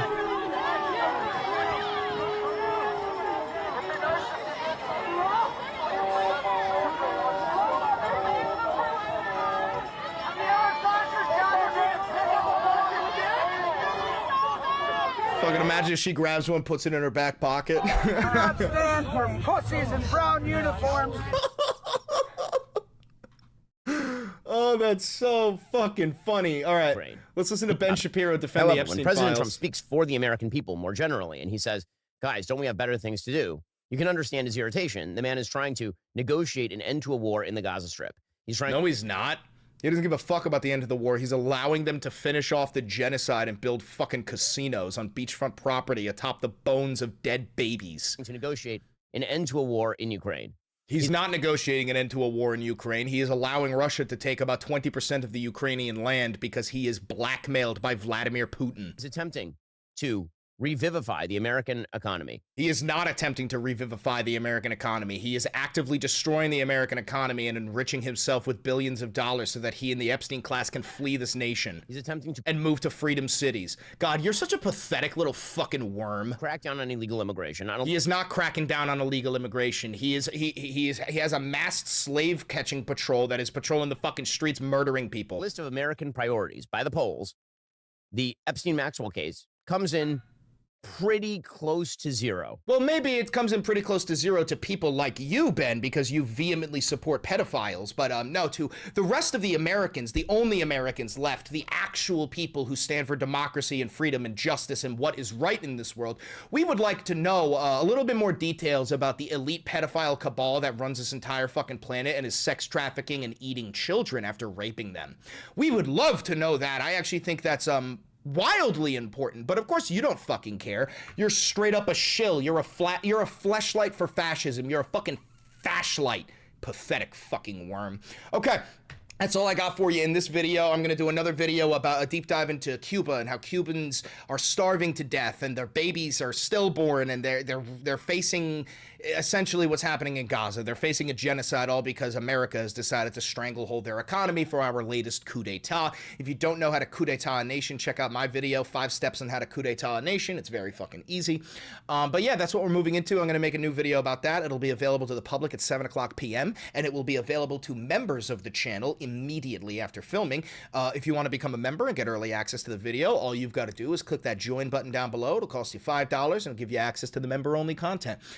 Other than that, don't forget to like, comment, subscribe, hit the notification bell, donate to the channel, buy merch, do everything you got to do to help bolster this voice because my voice is your voice, but louder. I am just a megaphone for you, the people. One last favor, click that video right over there. It's a banger, and I know bangers.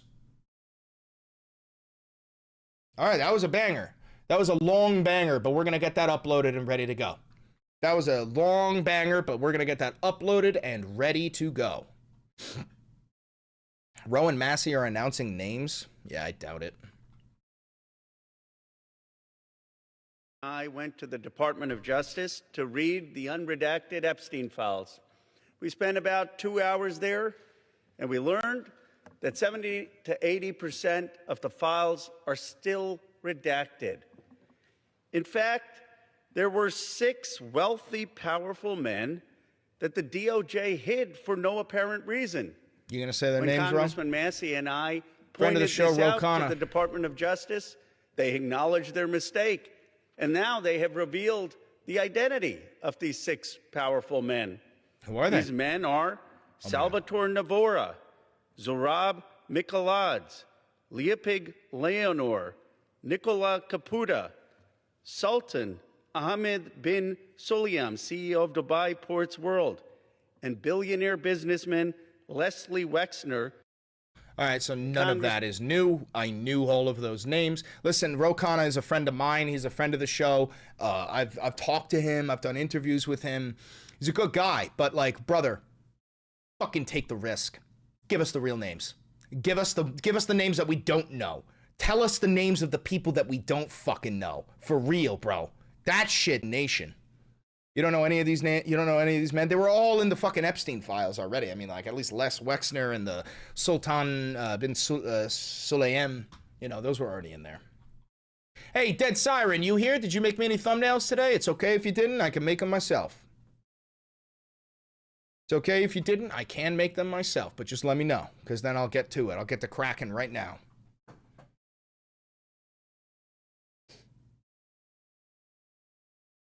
Anything? Was picking up weed. Sorry, don't worry about it. Does that mean you didn't make it? Because I don't know if that means that you were just busy. Did you not make it? Because if not, I'll make them. Let's hunt down and kidnap Elon Musk. He won't stand a chance against 1,000,000 of us. Take him to a cave in West Virginia. Make a woman named Linda fart in his face. Let's hunt down and kidnap Elon Musk. I don't know if anyone asked, what instruments can you play? I can play the saxophone. I can shred on the saxophone. Believe it or not, when I was a kid, I used to play the saxophone with Bill Clinton. That's not a joke. I used to play the saxophone with Bill Clinton on Memorial Day as the veterans would march. You know, my dad in his Vietnam veteran uniform and all the old heads in their World War II uniforms. I'm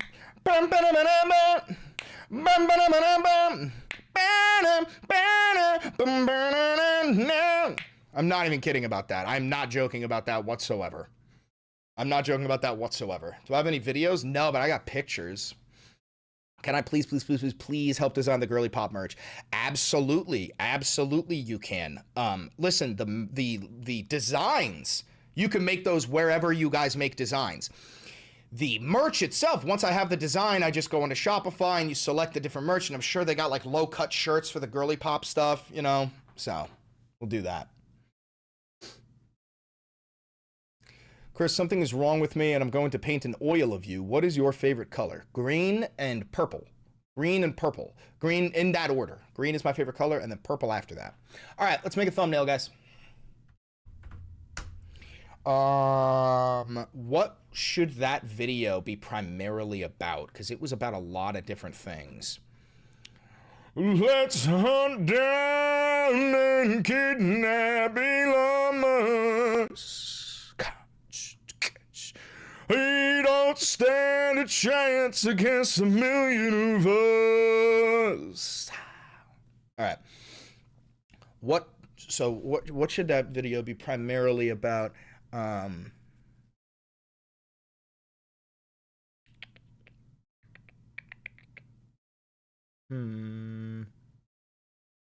was about a lot of different things. Maybe the collapse of MAGA, just the collapse of MAGA, you know? All right, so here's what we'll do. We'll get that halftime show, Kid Rock halftime show, get a good picture of it.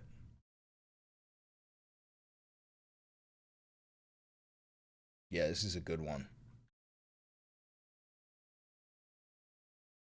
Episode 379.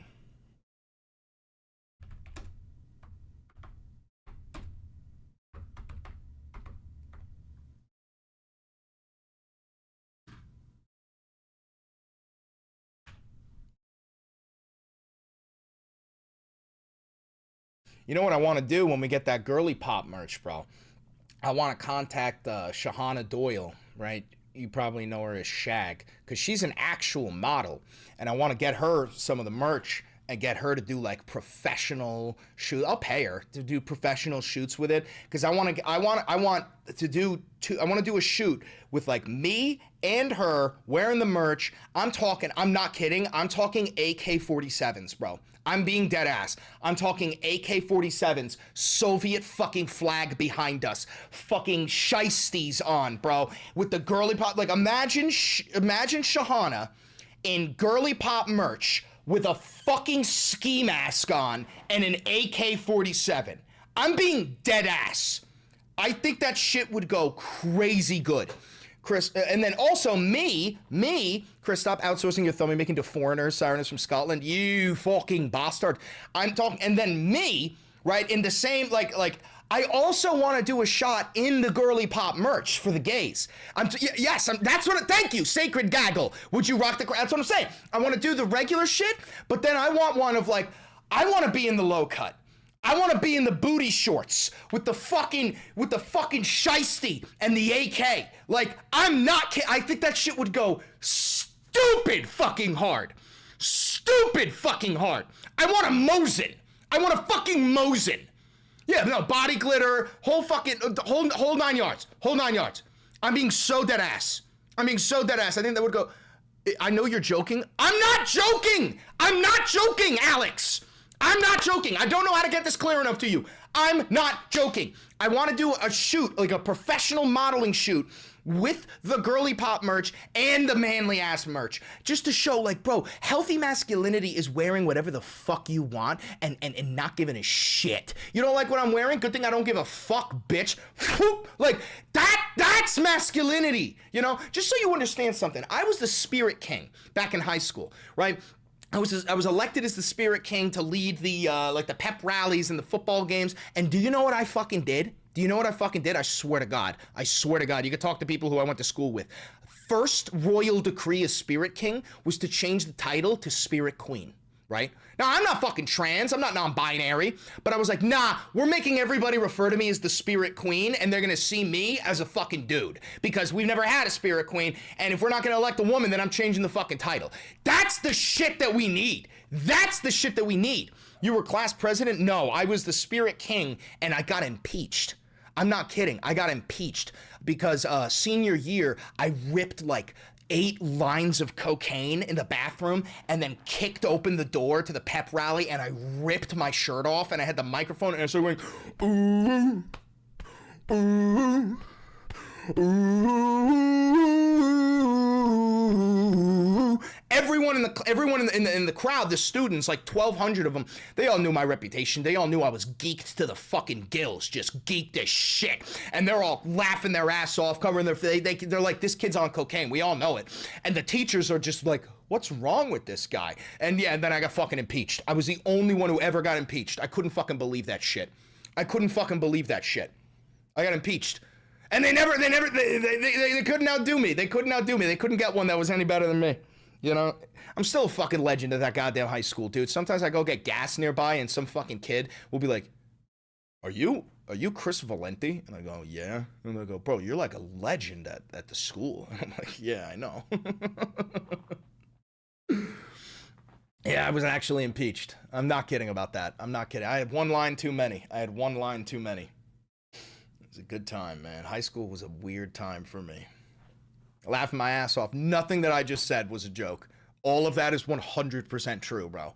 I used to fucking do more blow than anyone you ever met, and then I'd take a Xanax to come down, and then I'd have like a fucking seizure in the middle of class, and the acting teacher, who was low-key a pedophile, would like fucking take me to the bathroom and pull my trigger for me, and then like they'd get someone to drive me home. Like, dude, I'm talking real shit, dude. And then like a fucking OD'd and had to go to rehab. I'm talking real shit. I'm like 17.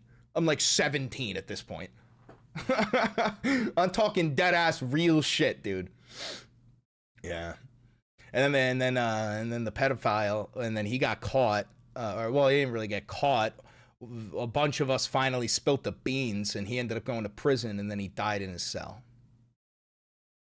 And then a buddy of his that was also another pedophile, another teacher at the school, well, he got roped up in the investigation, and then he blew his shit smooth off. But yeah, that's listen, you don't fuck with Dagos, I can tell you that much. You don't fuck with Italians. Thank you for the $10. I shall spread socialist propaganda in your name. Thank you. Inshallah, my brother. Inshallah.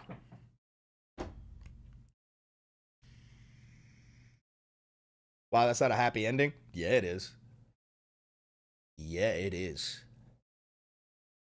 So he's in Israel. Yeah, no, he's either dead or he's in Israel. All I gotta say is you molest an Italian kid, you end up dying of cancer 6 months later. I don't know. I don't know what happened. I'm just a little guy. I don't know.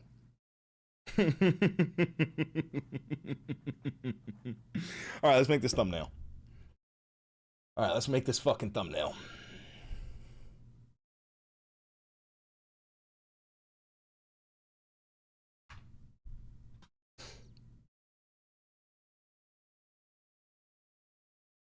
All right. All right. Let's go with...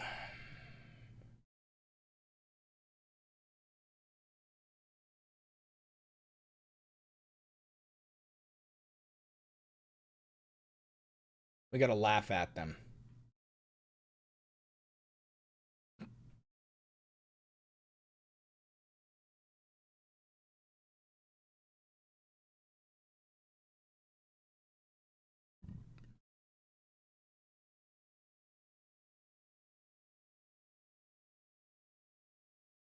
Can you put dildos in a thumbnail? Because I kind of want to put dildos in his hands.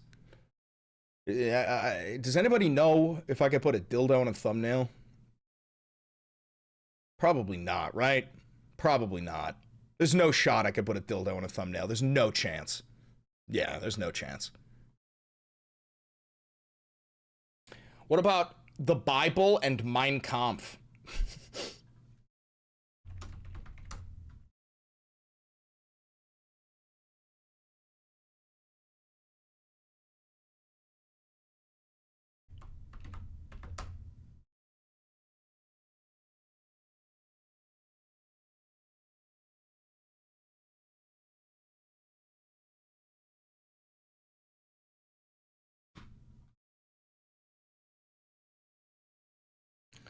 $5 still doesn't understand the difference. Explain quantum physics to a 5th grader. Who doesn't understand the difference? To what? I don't even know what the fuck you're talking about, brother.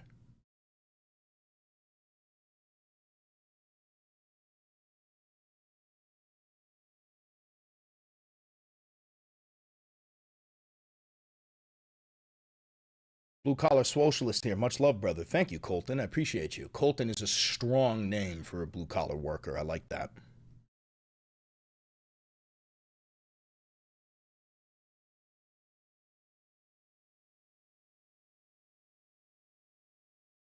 Holy Bible and Mein Kampf. Make sure these are a similar size. Yeah, that's good.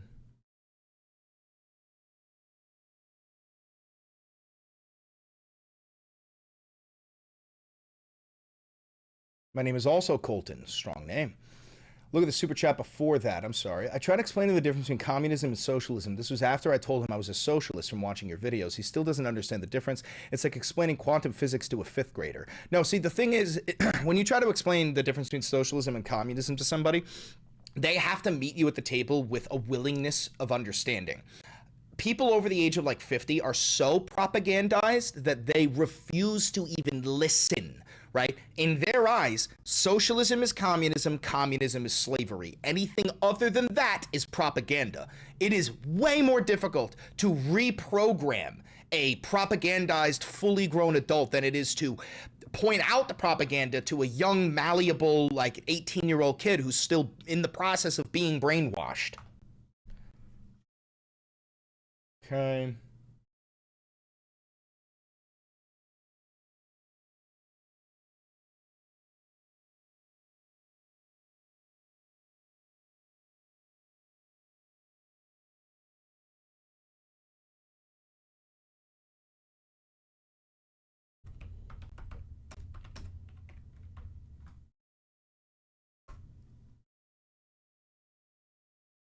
There we go.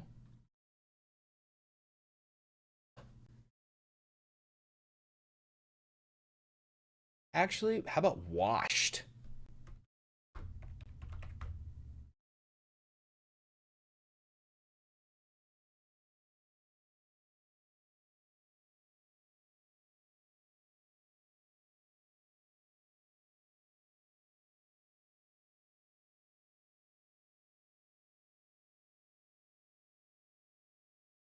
All right, 3 titles. Let's see.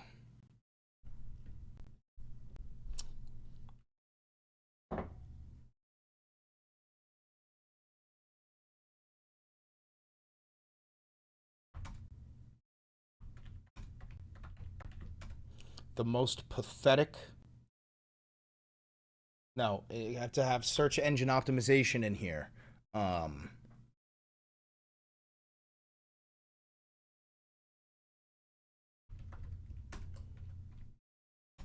MAGA cult is withering away.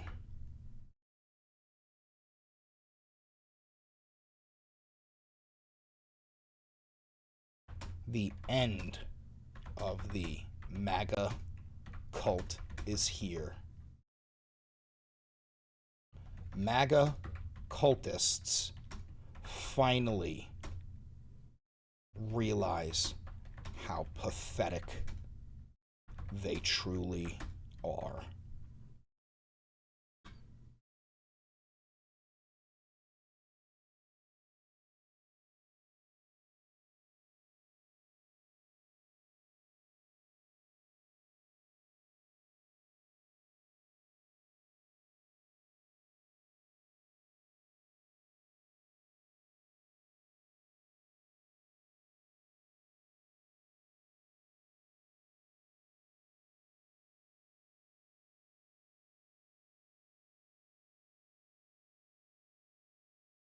Operation Dildo Blitz was a success, come.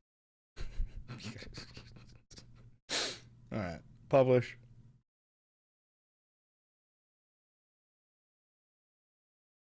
Needs a slight tweak, get rid of that millennial pause.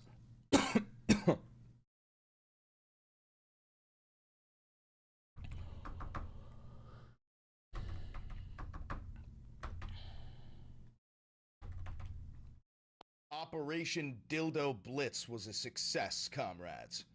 If this is the first you're hearing... Imagine hearing that over, like, a ham radio during the Civil War after, like, MAGA has completely, like, I don't know, like, taken over, like, government institutions, and you're, like, in the resistance, you're in, like, some fucking hut tuning into the ham radio, and you hear... Comrades! This is Commander Valenti speaking from a undisclosed position in the front lines. Operation Dildo Blitz was a success, comrades. I repeat, Operation Dildo Blitz was a success. Fucking live, you haven't showered in months. Clinging onto a Mosin. Oh, Jesus. Chris, have you seen what Ian Carroll created? It's an AI search engine that can go through the Epstein files. It's called Web. Don't give a fuck. I hate clankers. I ain't using none of that shit. I hate clankers, man.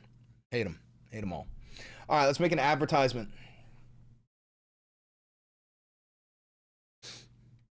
Anyone else kind of fall off watching Dean Withers? Listen, I mean, the kid does good work, but he's lived up to the high heavens. And I do genuinely believe with the right amount of money, he would jump ship. All right, let's make an advertisement. So what was that about? It was Kid Rock. It was Kid Rock's terrible halftime show. Megyn Kelly being a racist cunt. Nick Fuentes admitting it was all a grift. Ben Shapiro defending Epstein. And Operation Dildo Blitz. All right. Operation Dildo Blitz was a complete success, comrade. If you don't know what I'm talking about, in Minnesota, the anti-ICE protesters brought fucking dildos. Like hundreds of fucking dildos. And we're chucking them at the ICE agents and slapping them on their cars. And I'm talking, it was like that scene in 300 where they fire enough arrows to block out the sun. And the Spartans are like, then we fight in the shade. Except instead of arrows, it's fucking dildos. Incredible. Absolutely incredible. Love that. Granted, I mean, like, come on, that's some pussy shit. Let's crank it up a notch. Other than that, Nick Fuentes finally admitted that the entire thing was a grift. I'm not kidding. He says he's not a white nationalist. He doesn't feel like a white nationalist. The entire movement is pathetic. He fucking hates it. He says that he's a progressive now. So what I'd like to say to the groypers is get on your hands and knees, suck my dick, and eat my shitty fucking asshole. You get the Fell For It Again award. You fell for that? You fell for the grifting gay Mexican who was just riding the wave of being a white supremacist despite the fact that he's a gay Mexican, which again, I have no problem with gay Mexicans. What I do have a problem with is somebody who's a gay Mexican and decides to punish the other gay Mexicans or gay people or Latinos who are willing to stand up and wear their heart on their fucking sleeve and be proud of who they are. Because you, Nick Fuentes, because you're such a great supine, gelatinous little baby back bitch, and you fucking hate yourself so goddamn much that you gotta punish those who aren't as self-hating as you, who are actually fucking men, those who are willing to stand up for what they believe in. You fucking pathetic little worm bitch. Anyway, what else? We got Megyn Kelly being a dumb racist cunt as per usual on Piers Morgan's show. Just a whole bunch of shit. Kid Rock's halftime Ku Klux Klan rally. We were looking at the advertisements for that. Dude, straight out of the fucking Handmaid's Tale. One of the advertisements was about making heaven crowded. Bitch, that's a threat. You're just a white jihadist, Al-Qaeda, fucking Taliban jellicle. Fuck you, suck my dick, bro. A whole bunch of shit we covered. The concentration camps. There's some Irish dude who has been captured by ICE and thrown into a concentration camp. He's been in there for like 4.5 months. They're feeding him straight up mold and worms and shit, and the guards are executing people in the fucking prison. It's just a warehouse.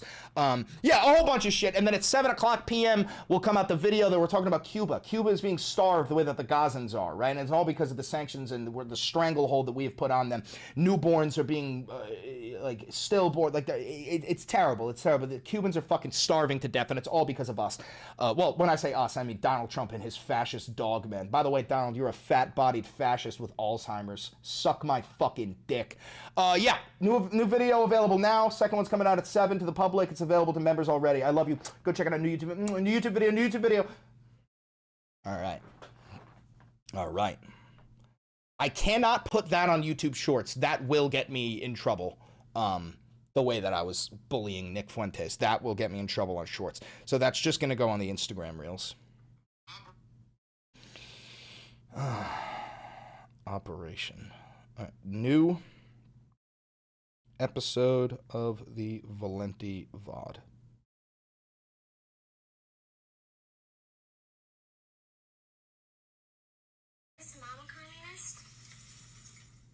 All right, that's uploading. We're gonna let that upload, and then we're good. We can move on.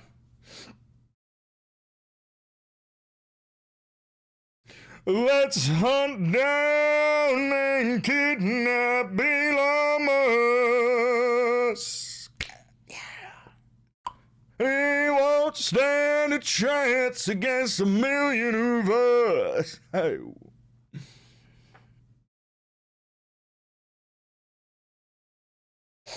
The kisses always kill me. Well, it's because I know that a lot of my haters watch me and they're like actually enraged by my existence. And there's nothing I would hate more than watching somebody I despise give me forehead kisses and tell me I'm a good boy. I'm very good at rage bait. Palette cleanser from chat. It better not have copyrighted music in it. Who performing at the Super Bowl? Shit, Rolling Stones. Oh, where are they from? Shit, Liverpool. The UK. Oh, hell yeah, that's awesome. And who performing at the Super Bowl? Shit, Coldplay. Oh, where they from? Shit, London. Oh, hell yeah, that's awesome. Hey, who performing at the Super Bowl? Shit, Rihanna. Oh, hell yeah, where's she from? Barbados. But hell yeah, that's awesome. Who performing at the Super Bowl? Shit, Bad Bunny. Oh, where he from? Puerto Rico. It's in America, by the way. What? Who performing at the Super Bowl? Yeah, exactly, dude. It's all fucking performative. It's all performative outrage. All right.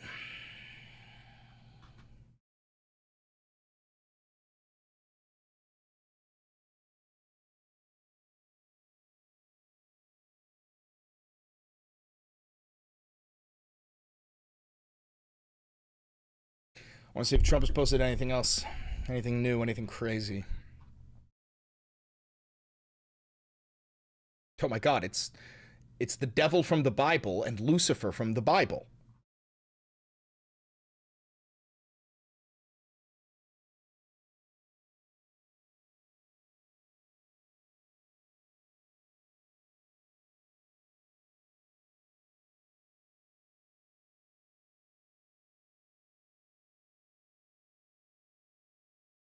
Okay. So a little bit of music, that'll be fun. And then we're going to listen to AOC's response about Cuba. We're going to talk about Cuba a little bit. Excuse me. talk about the military building concentration camps. Skip that. This will be a shorter video. All right? This will be a shorter video.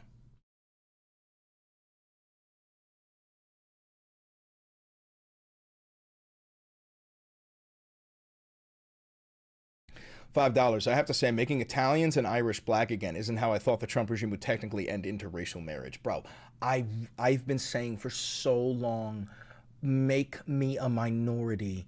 Just take away the white card from Italians, bro. We never deserved it in the fucking first place. We are a terrible people.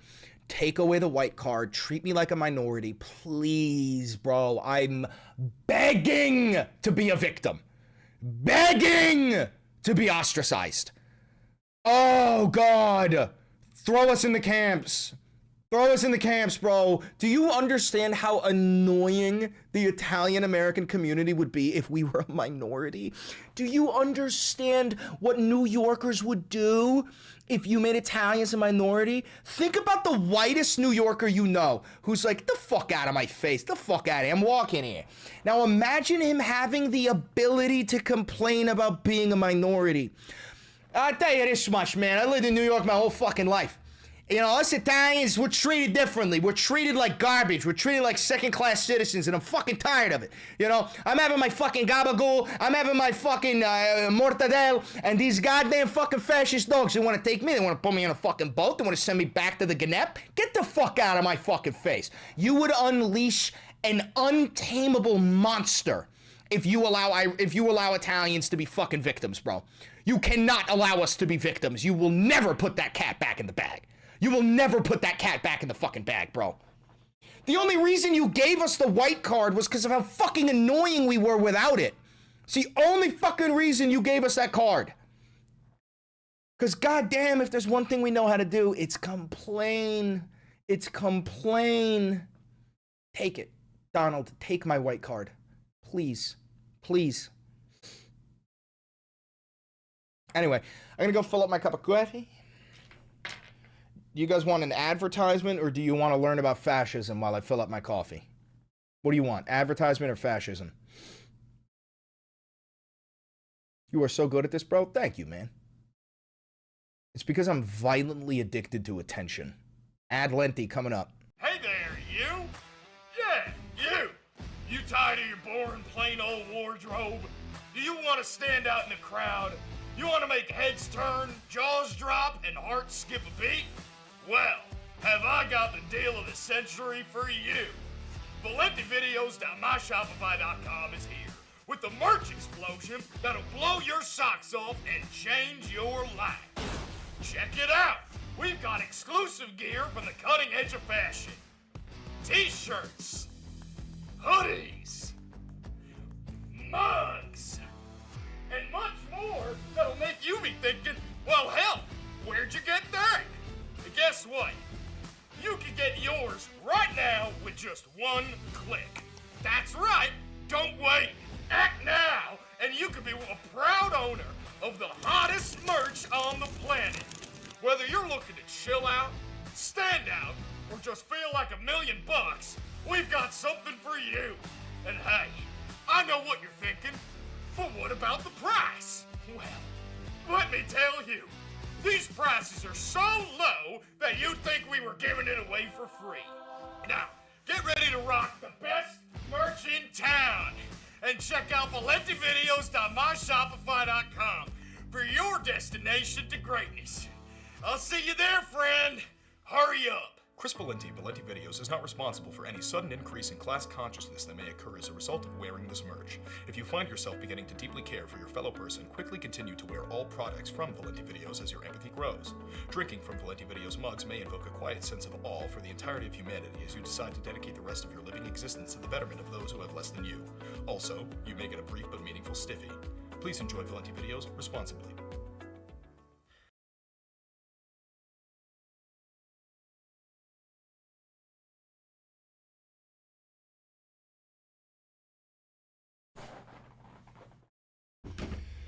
Sent you a link on Patreon. I swear he's alive. You don't gotta convince me, brother. Yeah, Jeffrey Epstein's alive. 100%. He's fucking alive. Are you kidding me? Yeah. Definitely. 100% alive. All right.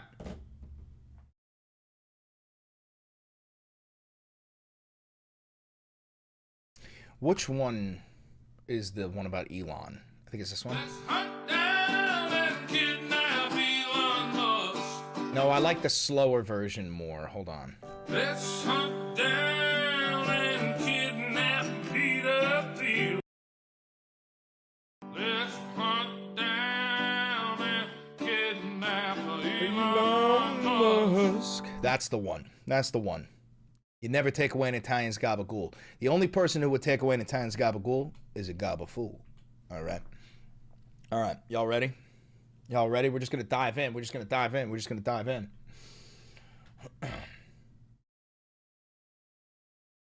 Y'all ready?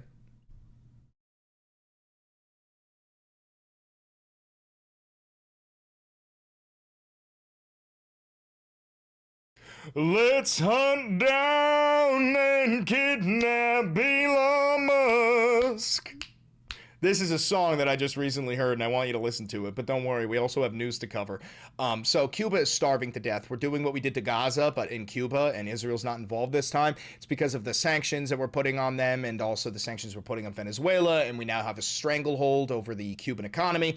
Newborns are being born with birth defects. People are starving to death in the streets. We're going to talk about that. The United States Navy is now helping the Trump regime build concentration camps across this nation. If you've been watching my previous videos, you know that I think the contracts for 24 concentration camps have been permitted across the United States of America, and these are in like former warehouses and shit. These are not actual prisons. They're death camps. The staff is murdering people in there. They are starving them to death. They are sending them to El Salvador to be raped and murdered. That's what's going on in the United States of America. There's a bridge in Michigan that connects Michigan and Canada. I think it's like close to Detroit, and then it goes to Ontario. It has been a project for fucking years. It is an incredible development. The Canadians paid for the construction of the entire bridge, but now Trump is threatening to lock down the bridge and not allow anyone to fucking cross it until Canada gives us all this fucking money. It's so fucking stupid. He's just making the people of America, specifically the Michiganders, and I love the people of Michigan, making them suffer for no reason other than his own stupid fuckfacery. Yeah, and then we're going to listen to AOC talk a little bit about Cuba, but I wanted to start off by giving you a nice little palate cleanser. This guy is called the Urban Appalachian. He doesn't have that many followers on Instagram, but I would love it if you guys followed him because he has some banger-ass songs, and I wanted to show you this one here. This is my favorite one of his. Let's hunt down and kidnap Elon Musk. No fucking chance against a million of us.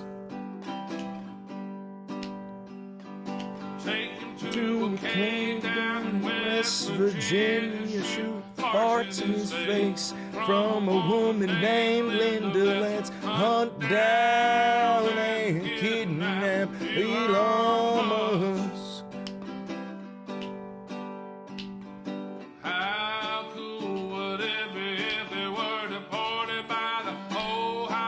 National Guard. Put on a plane, flying over the ocean to Chelsea, where he'll be the star. To Chelsea, where he'll be the star. To Chelsea, where he'll be the star. Let's hunt down and kidnap Elon Musk. It's so good. He also has one more. Just one more. Let's hunt down and kidnap Peter Thiel. I'd pay $1 billion just so I could hear him squeal. Take him to Waffles, no high, fight the whole stack. That to his bio. Let's hunt down and kidnap Peter Thiel.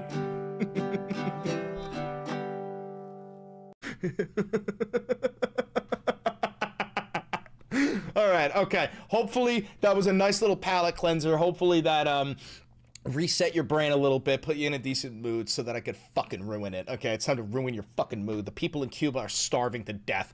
AOC was asked about this. Here's her response. Cuba policy, he's been telling him that they've been in negotiations for a while, but in reality, it's been multiple weeks where that actually hasn't been the case. What's your reaction to that divide on foreign policy within the administration? Well, I think I have to read the reporting that you're talking about, but this is what we've seen with Gaza, right? This is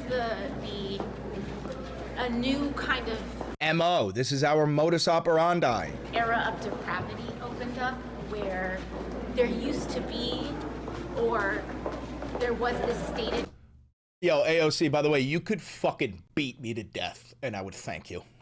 Commitment on human rights that innocent civilians were almost exempt from the rules of war, from blockades, and what has transpired is that now it's kind of become acceptable that the entire Western world will look the other way as they starve and deprive a people because... The one part where I will disagree with AOC on this is that this is not new.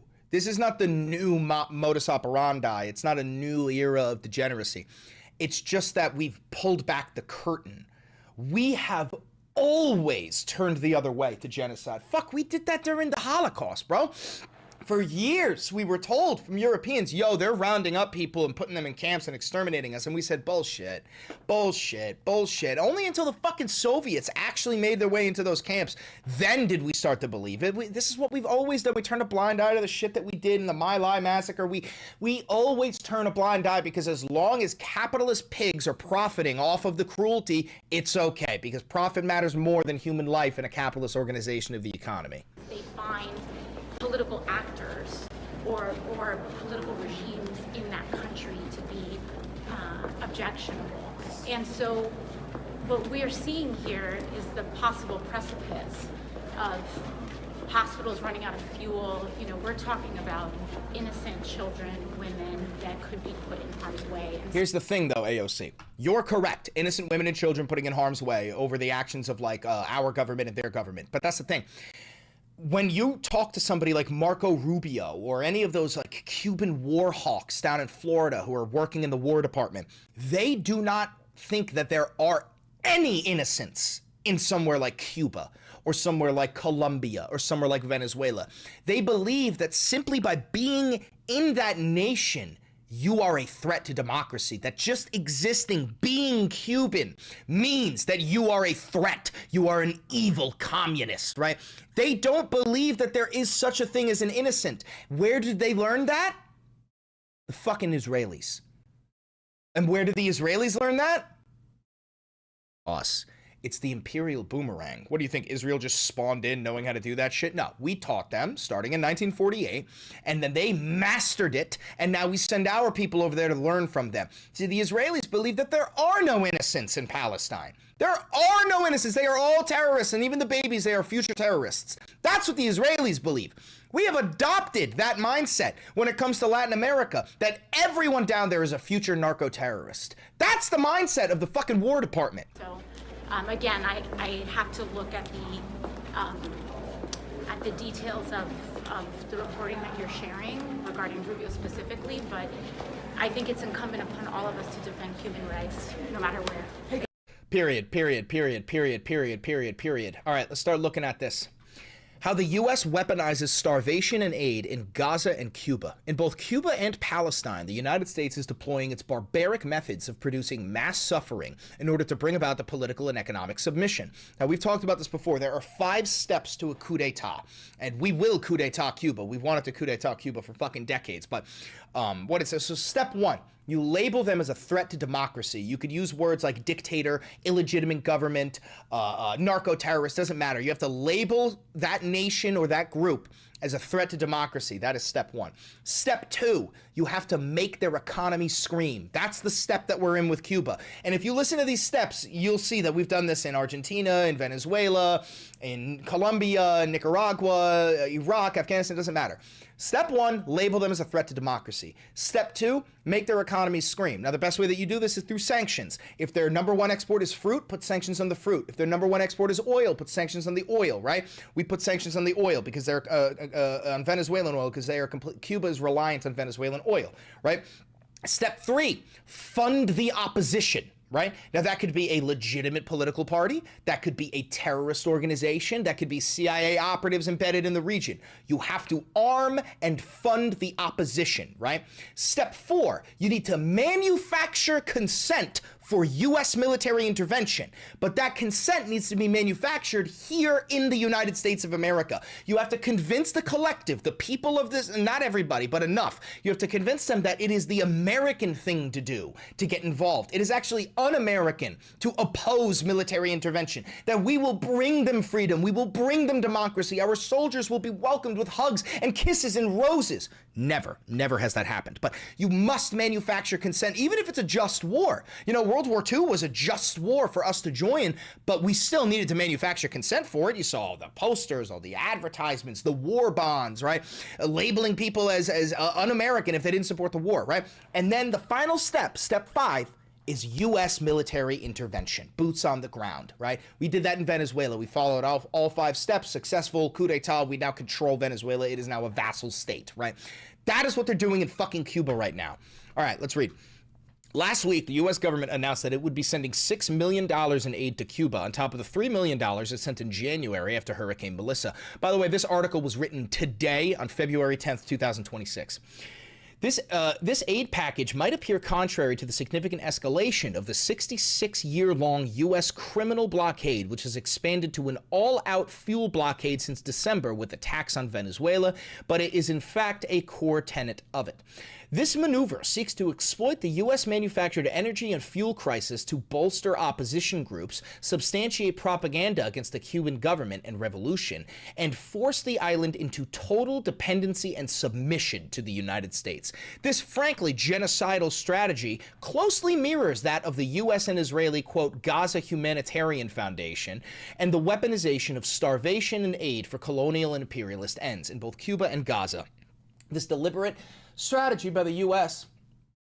to make people suffer from its actions and then place blame on the governing authority to justify regime change. It's literally the 5 steps to coup d'etat. In November of last year, the U.S. announced an aid package to Cuba in response to Hurricane Melissa. While the hurricane hit the east of the island with force, Cuba did not suffer mass casualties in crisis because of the people-first policies of the Cuban government. By that, they mean socialism, which continues to distribute resources and prevent casualties from natural disasters despite U.S. suffocation. All right, let's get to the juice here. Siege on Cuba. The same genocidal motivations for the U.S.-Israeli siege on Gaza have been imposed to isolate and suffocate Cuba. The U.S. has banned the entry of goods into Cuba, imposed a total blockade on oil, and increased sanctions, which cause billions of dollars in losses each year, which is impoverishing the country. While it suffocates the infrastructure of even and efficient food distribution in Cuba, the U.S. aid is being given only to the Catholic Church and U.S.-backed NGOs, specifically to bypass distribution through the state. See, this is a trick that we do, which is to make the average person in Cuba start to despise their own government because we're fooling them into thinking that their government isn't taking care of them. That's not what's going on. What's going on is we are strangleholding their government and then circumventing Cuban policies to give food and medicine and oil to pro-U.S. actors in the area, like the Catholic Church, pro-U.S. backed NGOs, right? To make the average Cuban see that, get jealous and angry and blame their own government. This is exactly what we're doing in Iran. We are fomenting a regime change. Anyway, This is eerily consistent with the U.S. and Israel's horrific and deadly Gaza Humanitarian Foundation. In Gaza, they had laid a total barbaric siege on Gaza, refused the entry of any goods and aid, and banned international aid groups in order to justify U.S. mercenaries providing meager amounts of aid between firing bullets. The U.S. and Israel massacred at least 2,603 people and wounded 19,034 more at the GHF distribution points. There was absolutely no accountability for or action against these barbaric killing fields. Now, if you don't know, the GHF distribution points, if you've seen the Hunger Games, it was essentially a cornucopia. The Israelis set up like a cornucopia with food and medicine and all the goods that you need to survive. They would wait for the starving and desperate Palestinians to approach, and then the Israeli dogs would open fire on them. They would also put oxycodone in the, or Oxycontin in the rice so that like the starving children would accidentally have some oxy and that would fucking kill them because of how, you know, like emaciated they are. We're talking just about the most cruel and evil shit you could possibly imagine. Israeli snipers purposefully targeting pregnant women and wearing shirts that say 1 shot, 2 kills, okay? That's the shit that we're talking about. Purposefully targeting babies, right? Again, we're talking about the IDF. These are not human beings. These are actually a subhuman class of vermin. Anyway, so yeah, we are now practicing the same genocidal tendencies that they have done to the Gazans, but in Cuba. That imperial boomerang has made its way back to the Western Hemisphere. Now, speaking of imperial boomerang making its way back to the hemisphere, the U.S. military is helping Trump to build massive network of concentration camps, and they're using the fucking United States Navy. It is a Navy contract. The Department of Homeland Security is using a repurposed $55 billion Navy contract to convert warehouses into makeshift concentration camps and plan sprawling concentration camps in remote areas. In the wake of in the wake of Nazis killing 3 U.S. citizens within a matter of weeks, the Department of Homeland Security is quietly moving forward with a plan to expand its capacity for concentration camps by using a military contract to create what Pablo Manriquez, the author of the immigration news site Migrant Insider, calls a nationwide ghost network of concentration camps. The massive Navy contract vehicle, once valued at $10 billion, has ballooned to a staggering $55 billion ceiling to expedite the Fuhrer's mass deportation agenda. In the expansion of a contract first reported in October by CNN, which found that DHS was, quote, funneling $10 billion through the Navy to help facilitate the construction of a sprawling network of concentration camps across the U.S. in an arrangement aimed at getting the centers built faster, adding to the sources in federal contracting documents. The report describes the money as being allocated for, quote, new concentration camps, which are likely to be primarily soft-sided tents and may or may not be built on existing Navy installations. So right now, guys, the United States military is completely and totally complicit in the construction of concentration camps, which is why I would like to speak to the GI. I would like to speak to the member of the United States military in this chat. You will not be thanked for your service. You will live a life of fucking shame. You will be degraded and ostracized because you are not protecting us. You are serving a billionaire pedophile cabal. It's that simple. My father was in the United States Army. My uncle was in the United States Marines. My grandfather fucking stormed Normandy on D-Day. My other grandfather fought in Guadalcanal. I come from a long line of military members, and even they would be wildly disappointed in any and all members of the United States military. I do not respect you. I do not wish you success. You need to dishonorably discharge yourself. You need to fucking quit. Because you, right now, are the enemy of the American people. That is what you are. I do mean this. I hold no respect for anybody currently in the United States military. It's that fucking simple. Anyway, let's move on now. So, 2 top Michigan Republicans defend Trump's Gordie Howe bridge threat. So if you don't know what's going on here, there is a bridge that is being constructed. Here it is. I think it's actually finished. There was a bridge that was being constructed, and it stretches between Canada and the United States of America, right in Michigan. If you don't know, Michigan's practically fucking Canada, right? Especially the Upper Peninsula of it. And there's a great bridge. It's going to help with trade. It's going to help with travel. It's going to help with tourism and all that. And the Canadians paid for the bridge themselves, but Donald is making insane fucking demands. Here's the tweet that he made about this goddamn bridge on Truth Social. I'm going to read it for you. Here we go. As everyone knows, the country of Canada has treated the United States very unfairly for decades. Now things are turning around for the USA and fast. But imagine, Canada is building a massive bridge between Ontario and Michigan. They own both the Canada and the United States side, and of course, built it with virtually no US content. He meant to say consent. Motherfucker doesn't know the first goddamn thing about consent. He's a child rapist. President Barack Hussein Obama stupidly gave them a waiver so they could get around the Buy American Act and not use any American products, including our steel. Now the Canadian government expects me, as President of the United States, to permit them to just take advantage of America. What does the United States of America get? Absolutely nothing. Ontario won't even put U.S. spirits, beverages, and other alcoholic products on their shelves. They are absolutely prohibited from doing so. And now, on top of everything else, Prime Minister Carney wants to make a deal with China, which will eat Canada alive. We'll get the leftovers. I don't think so. The first thing China will do is terminate all ice hockey being played in Canada. What? Dude, this guy's retarded.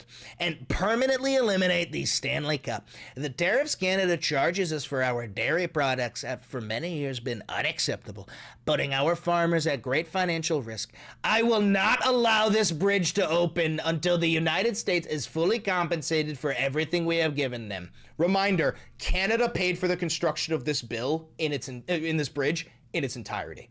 The U.S. taxpayer, the U.S. government, U.S. billionaires, we didn't pay a single fucking penny. The Canadians built this bridge, which will benefit us, entirely on their own fucking dime. Anyway, I will not allow this bridge to open until the United States is fully compensated for everything we have given them. And also, importantly, Canada treats the United States with the fairness and respect that we deserve. We will start negotiations immediately. With all that we have given them, we should own perhaps at least one half of this asset. The revenues generated because of the U.S. market will be astronomical. Thank you for your attention to this matter.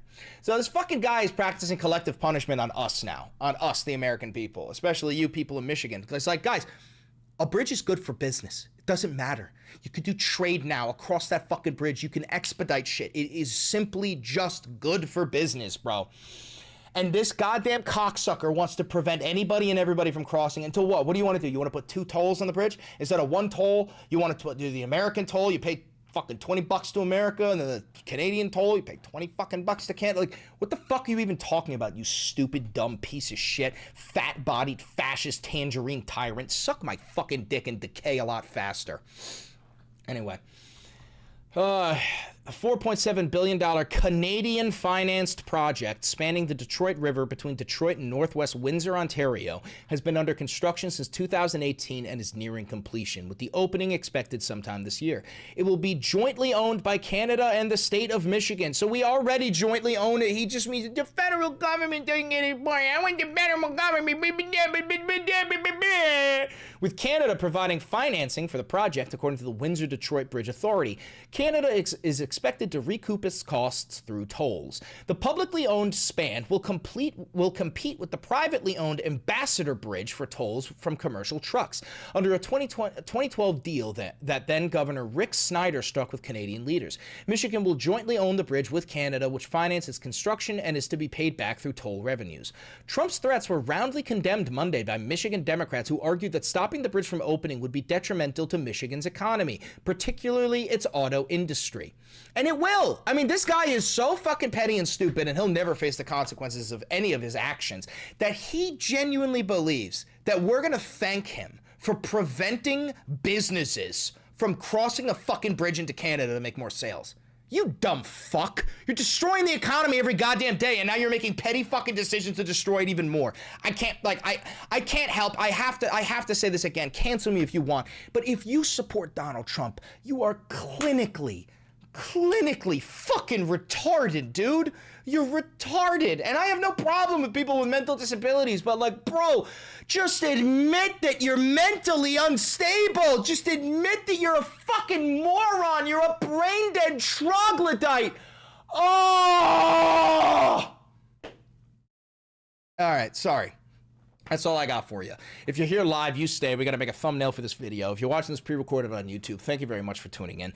Don't forget to like, comment, subscribe, and hit the notification bell. And remember, this is what real independent media looks like. You ain't never going to see me do an ad read. You ain't never going to see me having a sponsor. You ain't never going to see me have a conversation with a billionaire or a government or a fucking pack, any of that bullshit. So if you do want to support the channel, please feel free to like, comment, subscribe, hit the notification bell, buy merch, hit the thanks button, hit the join button, become a patron on Patreon. Thank you so much for 144,000 subscribers. I love you all. I am your megaphone. I am just you, but a little bit fucking louder. Do me one last favor. Click that video right over there. It's a banger. And I know bangers. Hell fucking yeah. Hell fucking yeah. Hell fucking yeah. Hell yeah. Yeah. Yeah, we're in the pre-war Fallout timeline, the resource wars. Chrissy says what I say, but he doesn't have a criminal record. Yeah, dude, that's my favorite thing is like right-wingers try to cancel me a lot and they'll like go into like, they'll do these deep dives trying to find some dirt to pull up on me. And like, bro, the only dirt you're going to find on me is me being a victim. Like, you could go digging. There's no criminal record. There's no accusations. You are going to find, like, oh, my God, this kid was fucking molested by the Epstein class, elite, rich, white people. That's all you're going to find. So, like, go ahead. Do your digging and come back making me stronger. Go ahead. Go ahead. Go do your fucking digging. Oh, my God, this guy's father helped take down the Italian mafia after being in it. Like, yeah, good luck. Good luck. Come on. Come on. Come on. Go ahead. Go ahead. Do the digging. Just you fucking wait. It's gonna be great. It's gonna be fucking great. It's gonna benefit me. Do your fucking digging. All right. Hey, Siren, you got a thumbnail for me? It's okay if you don't, but I'm just checking if you do.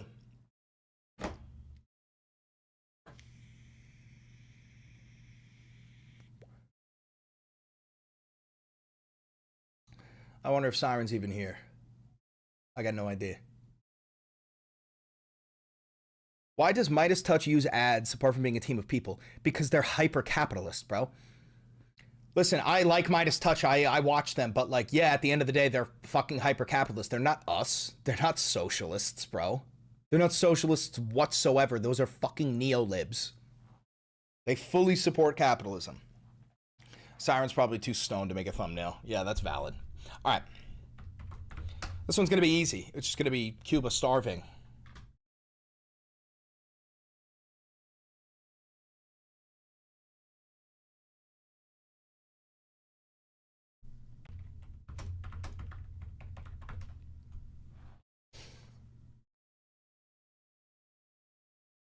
And this is a good one. Oh, that's owned. What about this one? There we go. That doesn't have copyright. That's not the best one. This one.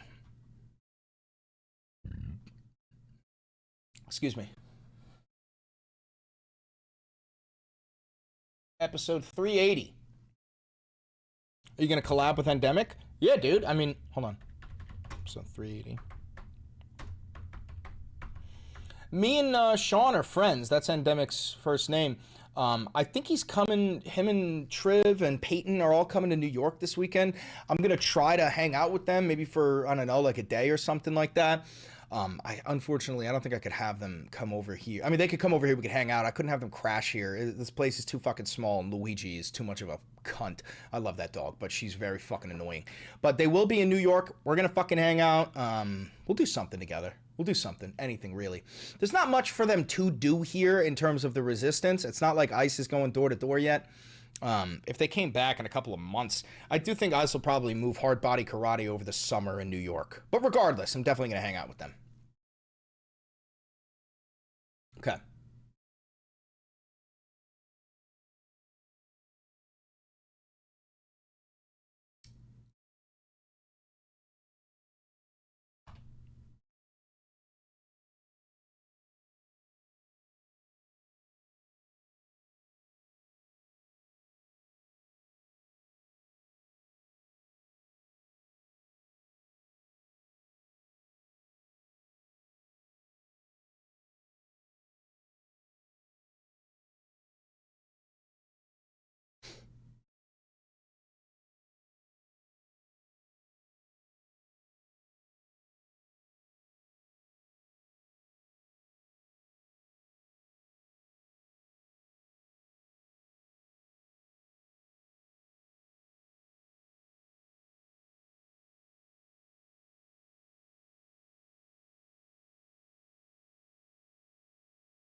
Here with the $10. Congrats over your videos. Keep it up, man. I appreciate that, man. Thank you very much.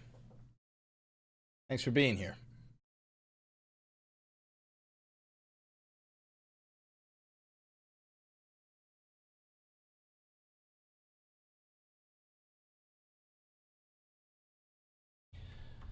Cuba. Wait, we are starving Cuba. Oh, wait. I did the A/B test. Hold on. We are starving the Cubans. Up.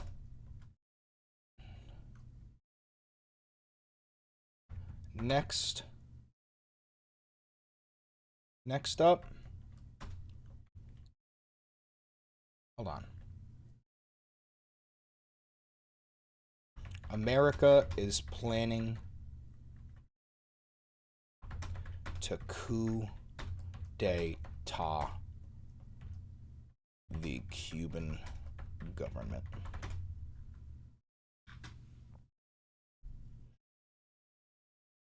U.S. sanctions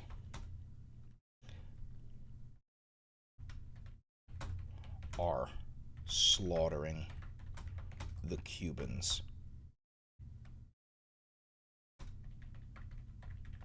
U.S. sanctions are slaughtering the Cuban population. Oh.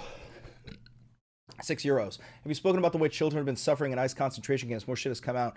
I think if you did, I'm sorry, I just joined. I didn't cover it today, but I know what you're talking about. They're literally torturing children in these. They're torturing everybody, and they're not giving the children any different treatment. They're all being fucking tortured.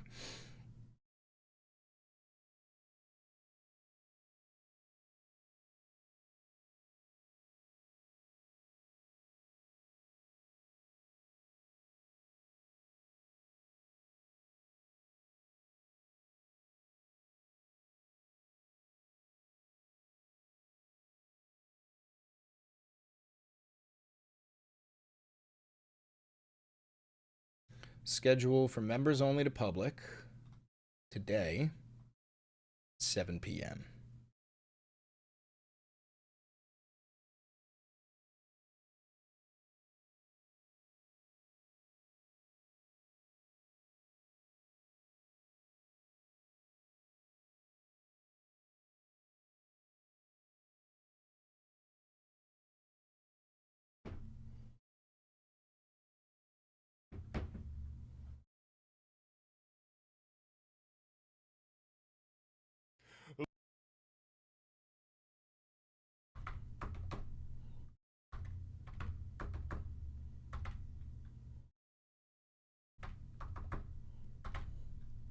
Let's hunt down and kidnap Elon Musk.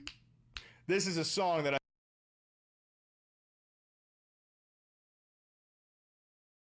All right. That's it. That's it. Are we still attacking Iran? Absolutely. Jolly was at Operation Dildo Blitz? No shot. The Bishop Henry Whipple building, there's a large crowd here gathered. They're throwing dildos at their cars.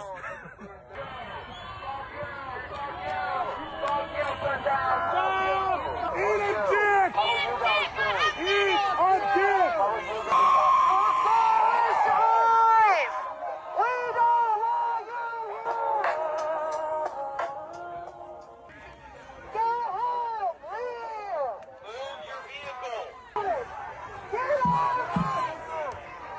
Oh my god, they're getting the dildos in the car.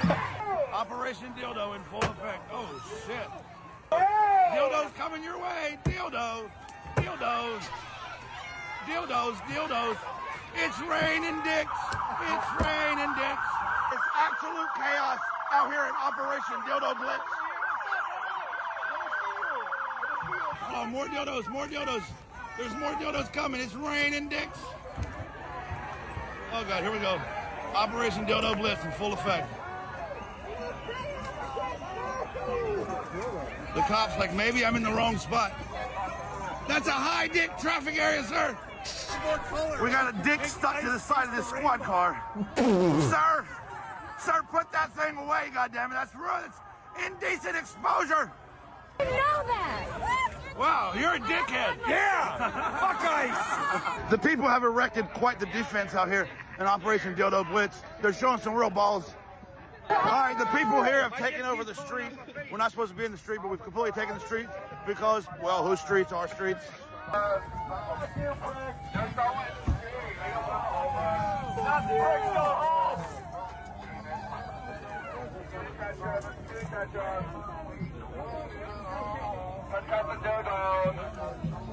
We're outside the Bishop Henry.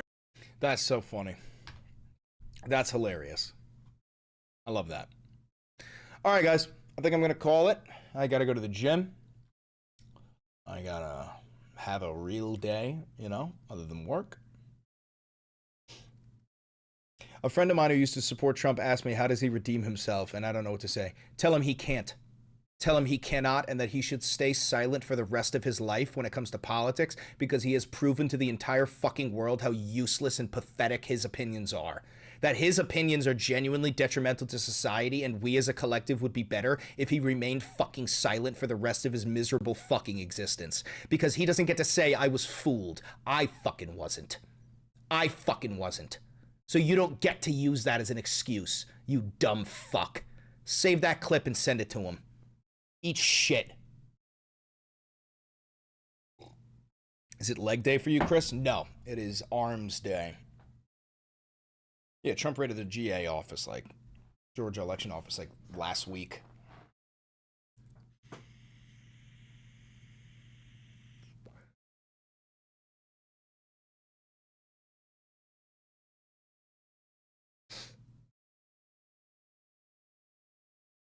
You know?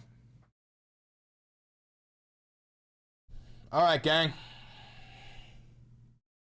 I'm out of here. Thank you very much for tuning into the Valenti broadcast. Don't forget to like, comment, subscribe, and hit the notification bell. It costs you nothing. It helps me immensely. Don't forget to buy merch, donate to the channel, become a patron, tell your friends about the show, do everything you got to do to help me out. I appreciate you all. I love you all. Be good. And don't forget, you got to go out there and enjoy life. This world may be cruel, but it is also fucking beautiful. Go put your toes in the fucking grass. Go listen to the cicadas. All right? Later, guys. Love you all. Be good. Good girl. All right, later, guys.